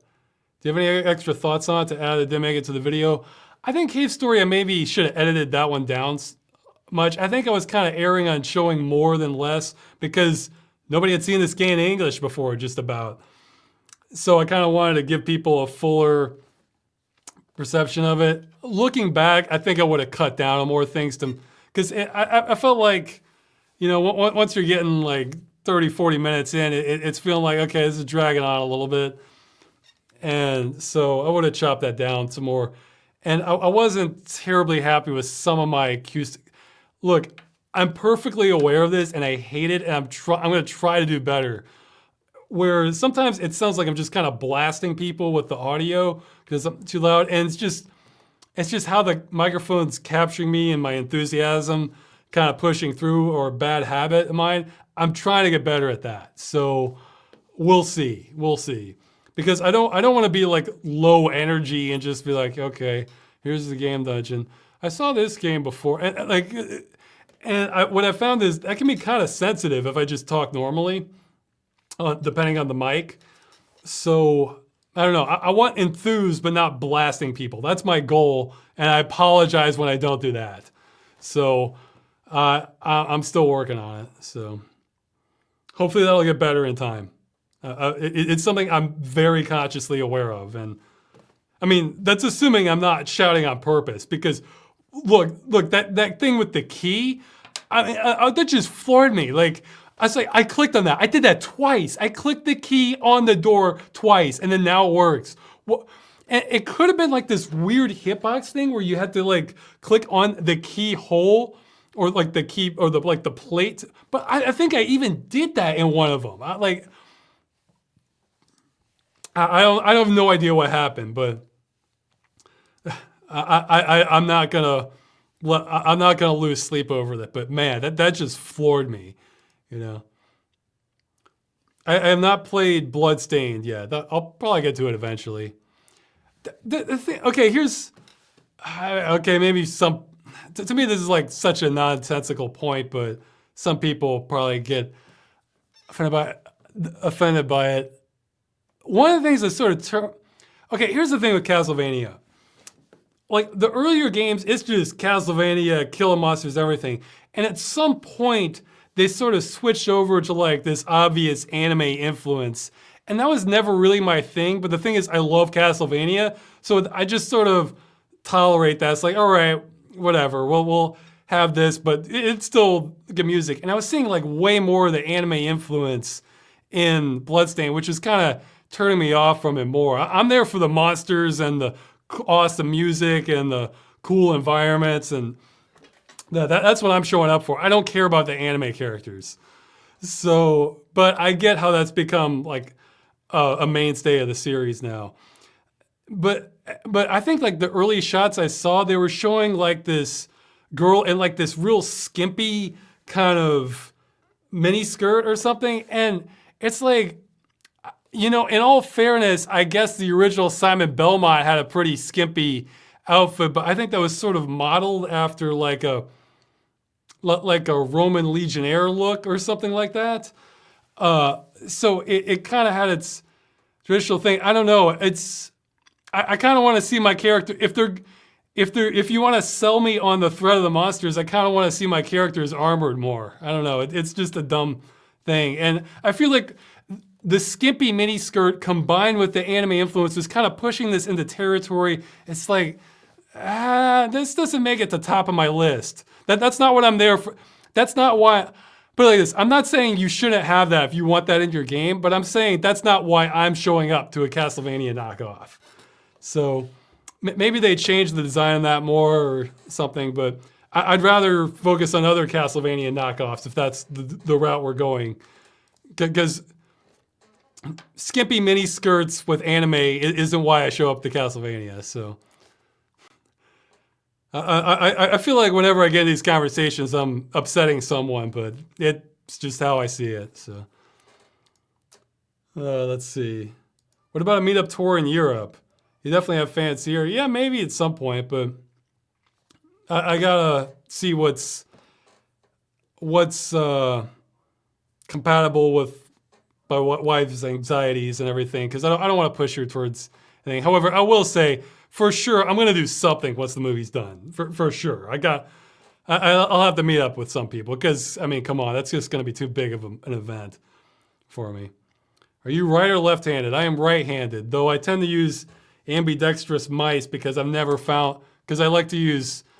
use all my fingers, including the pinky finger, and most mice don't accommodate that. So, do you like Frank Zappa, and do you know his hologram is on stage? I did not know that. Frank Zappa isn't my favorite kind of music, but he always struck me as like a fun character, you know? Hey, Frank Zappa's... Oh, no, I'm going to save this for a future... But like this, Frank Zappa will get a cameo in a future video. I'll say that. Oh, have you mentioned Amazing Magda yet? Yeah, that's the name of my wife's Twitter, Amazing Magda. She posts much more than I do. I don't even know what's on it half the time. She uses Twitter more like a normal person. I just try to save it for simple posts. Okay, it's been over 2 hours. I better wrap this up. Let's see. I'm just gonna pick the live question. I'm gonna pick the ones from the chat now. What was the book and the cave maze and the cave saga? That's something I had to cut out. It was actually saying that, like, I hope you're not pirating this and you bought the legit copy with the manual, which it's abandonware now. So I probably should have included that, but they were trying to guilt you into the game.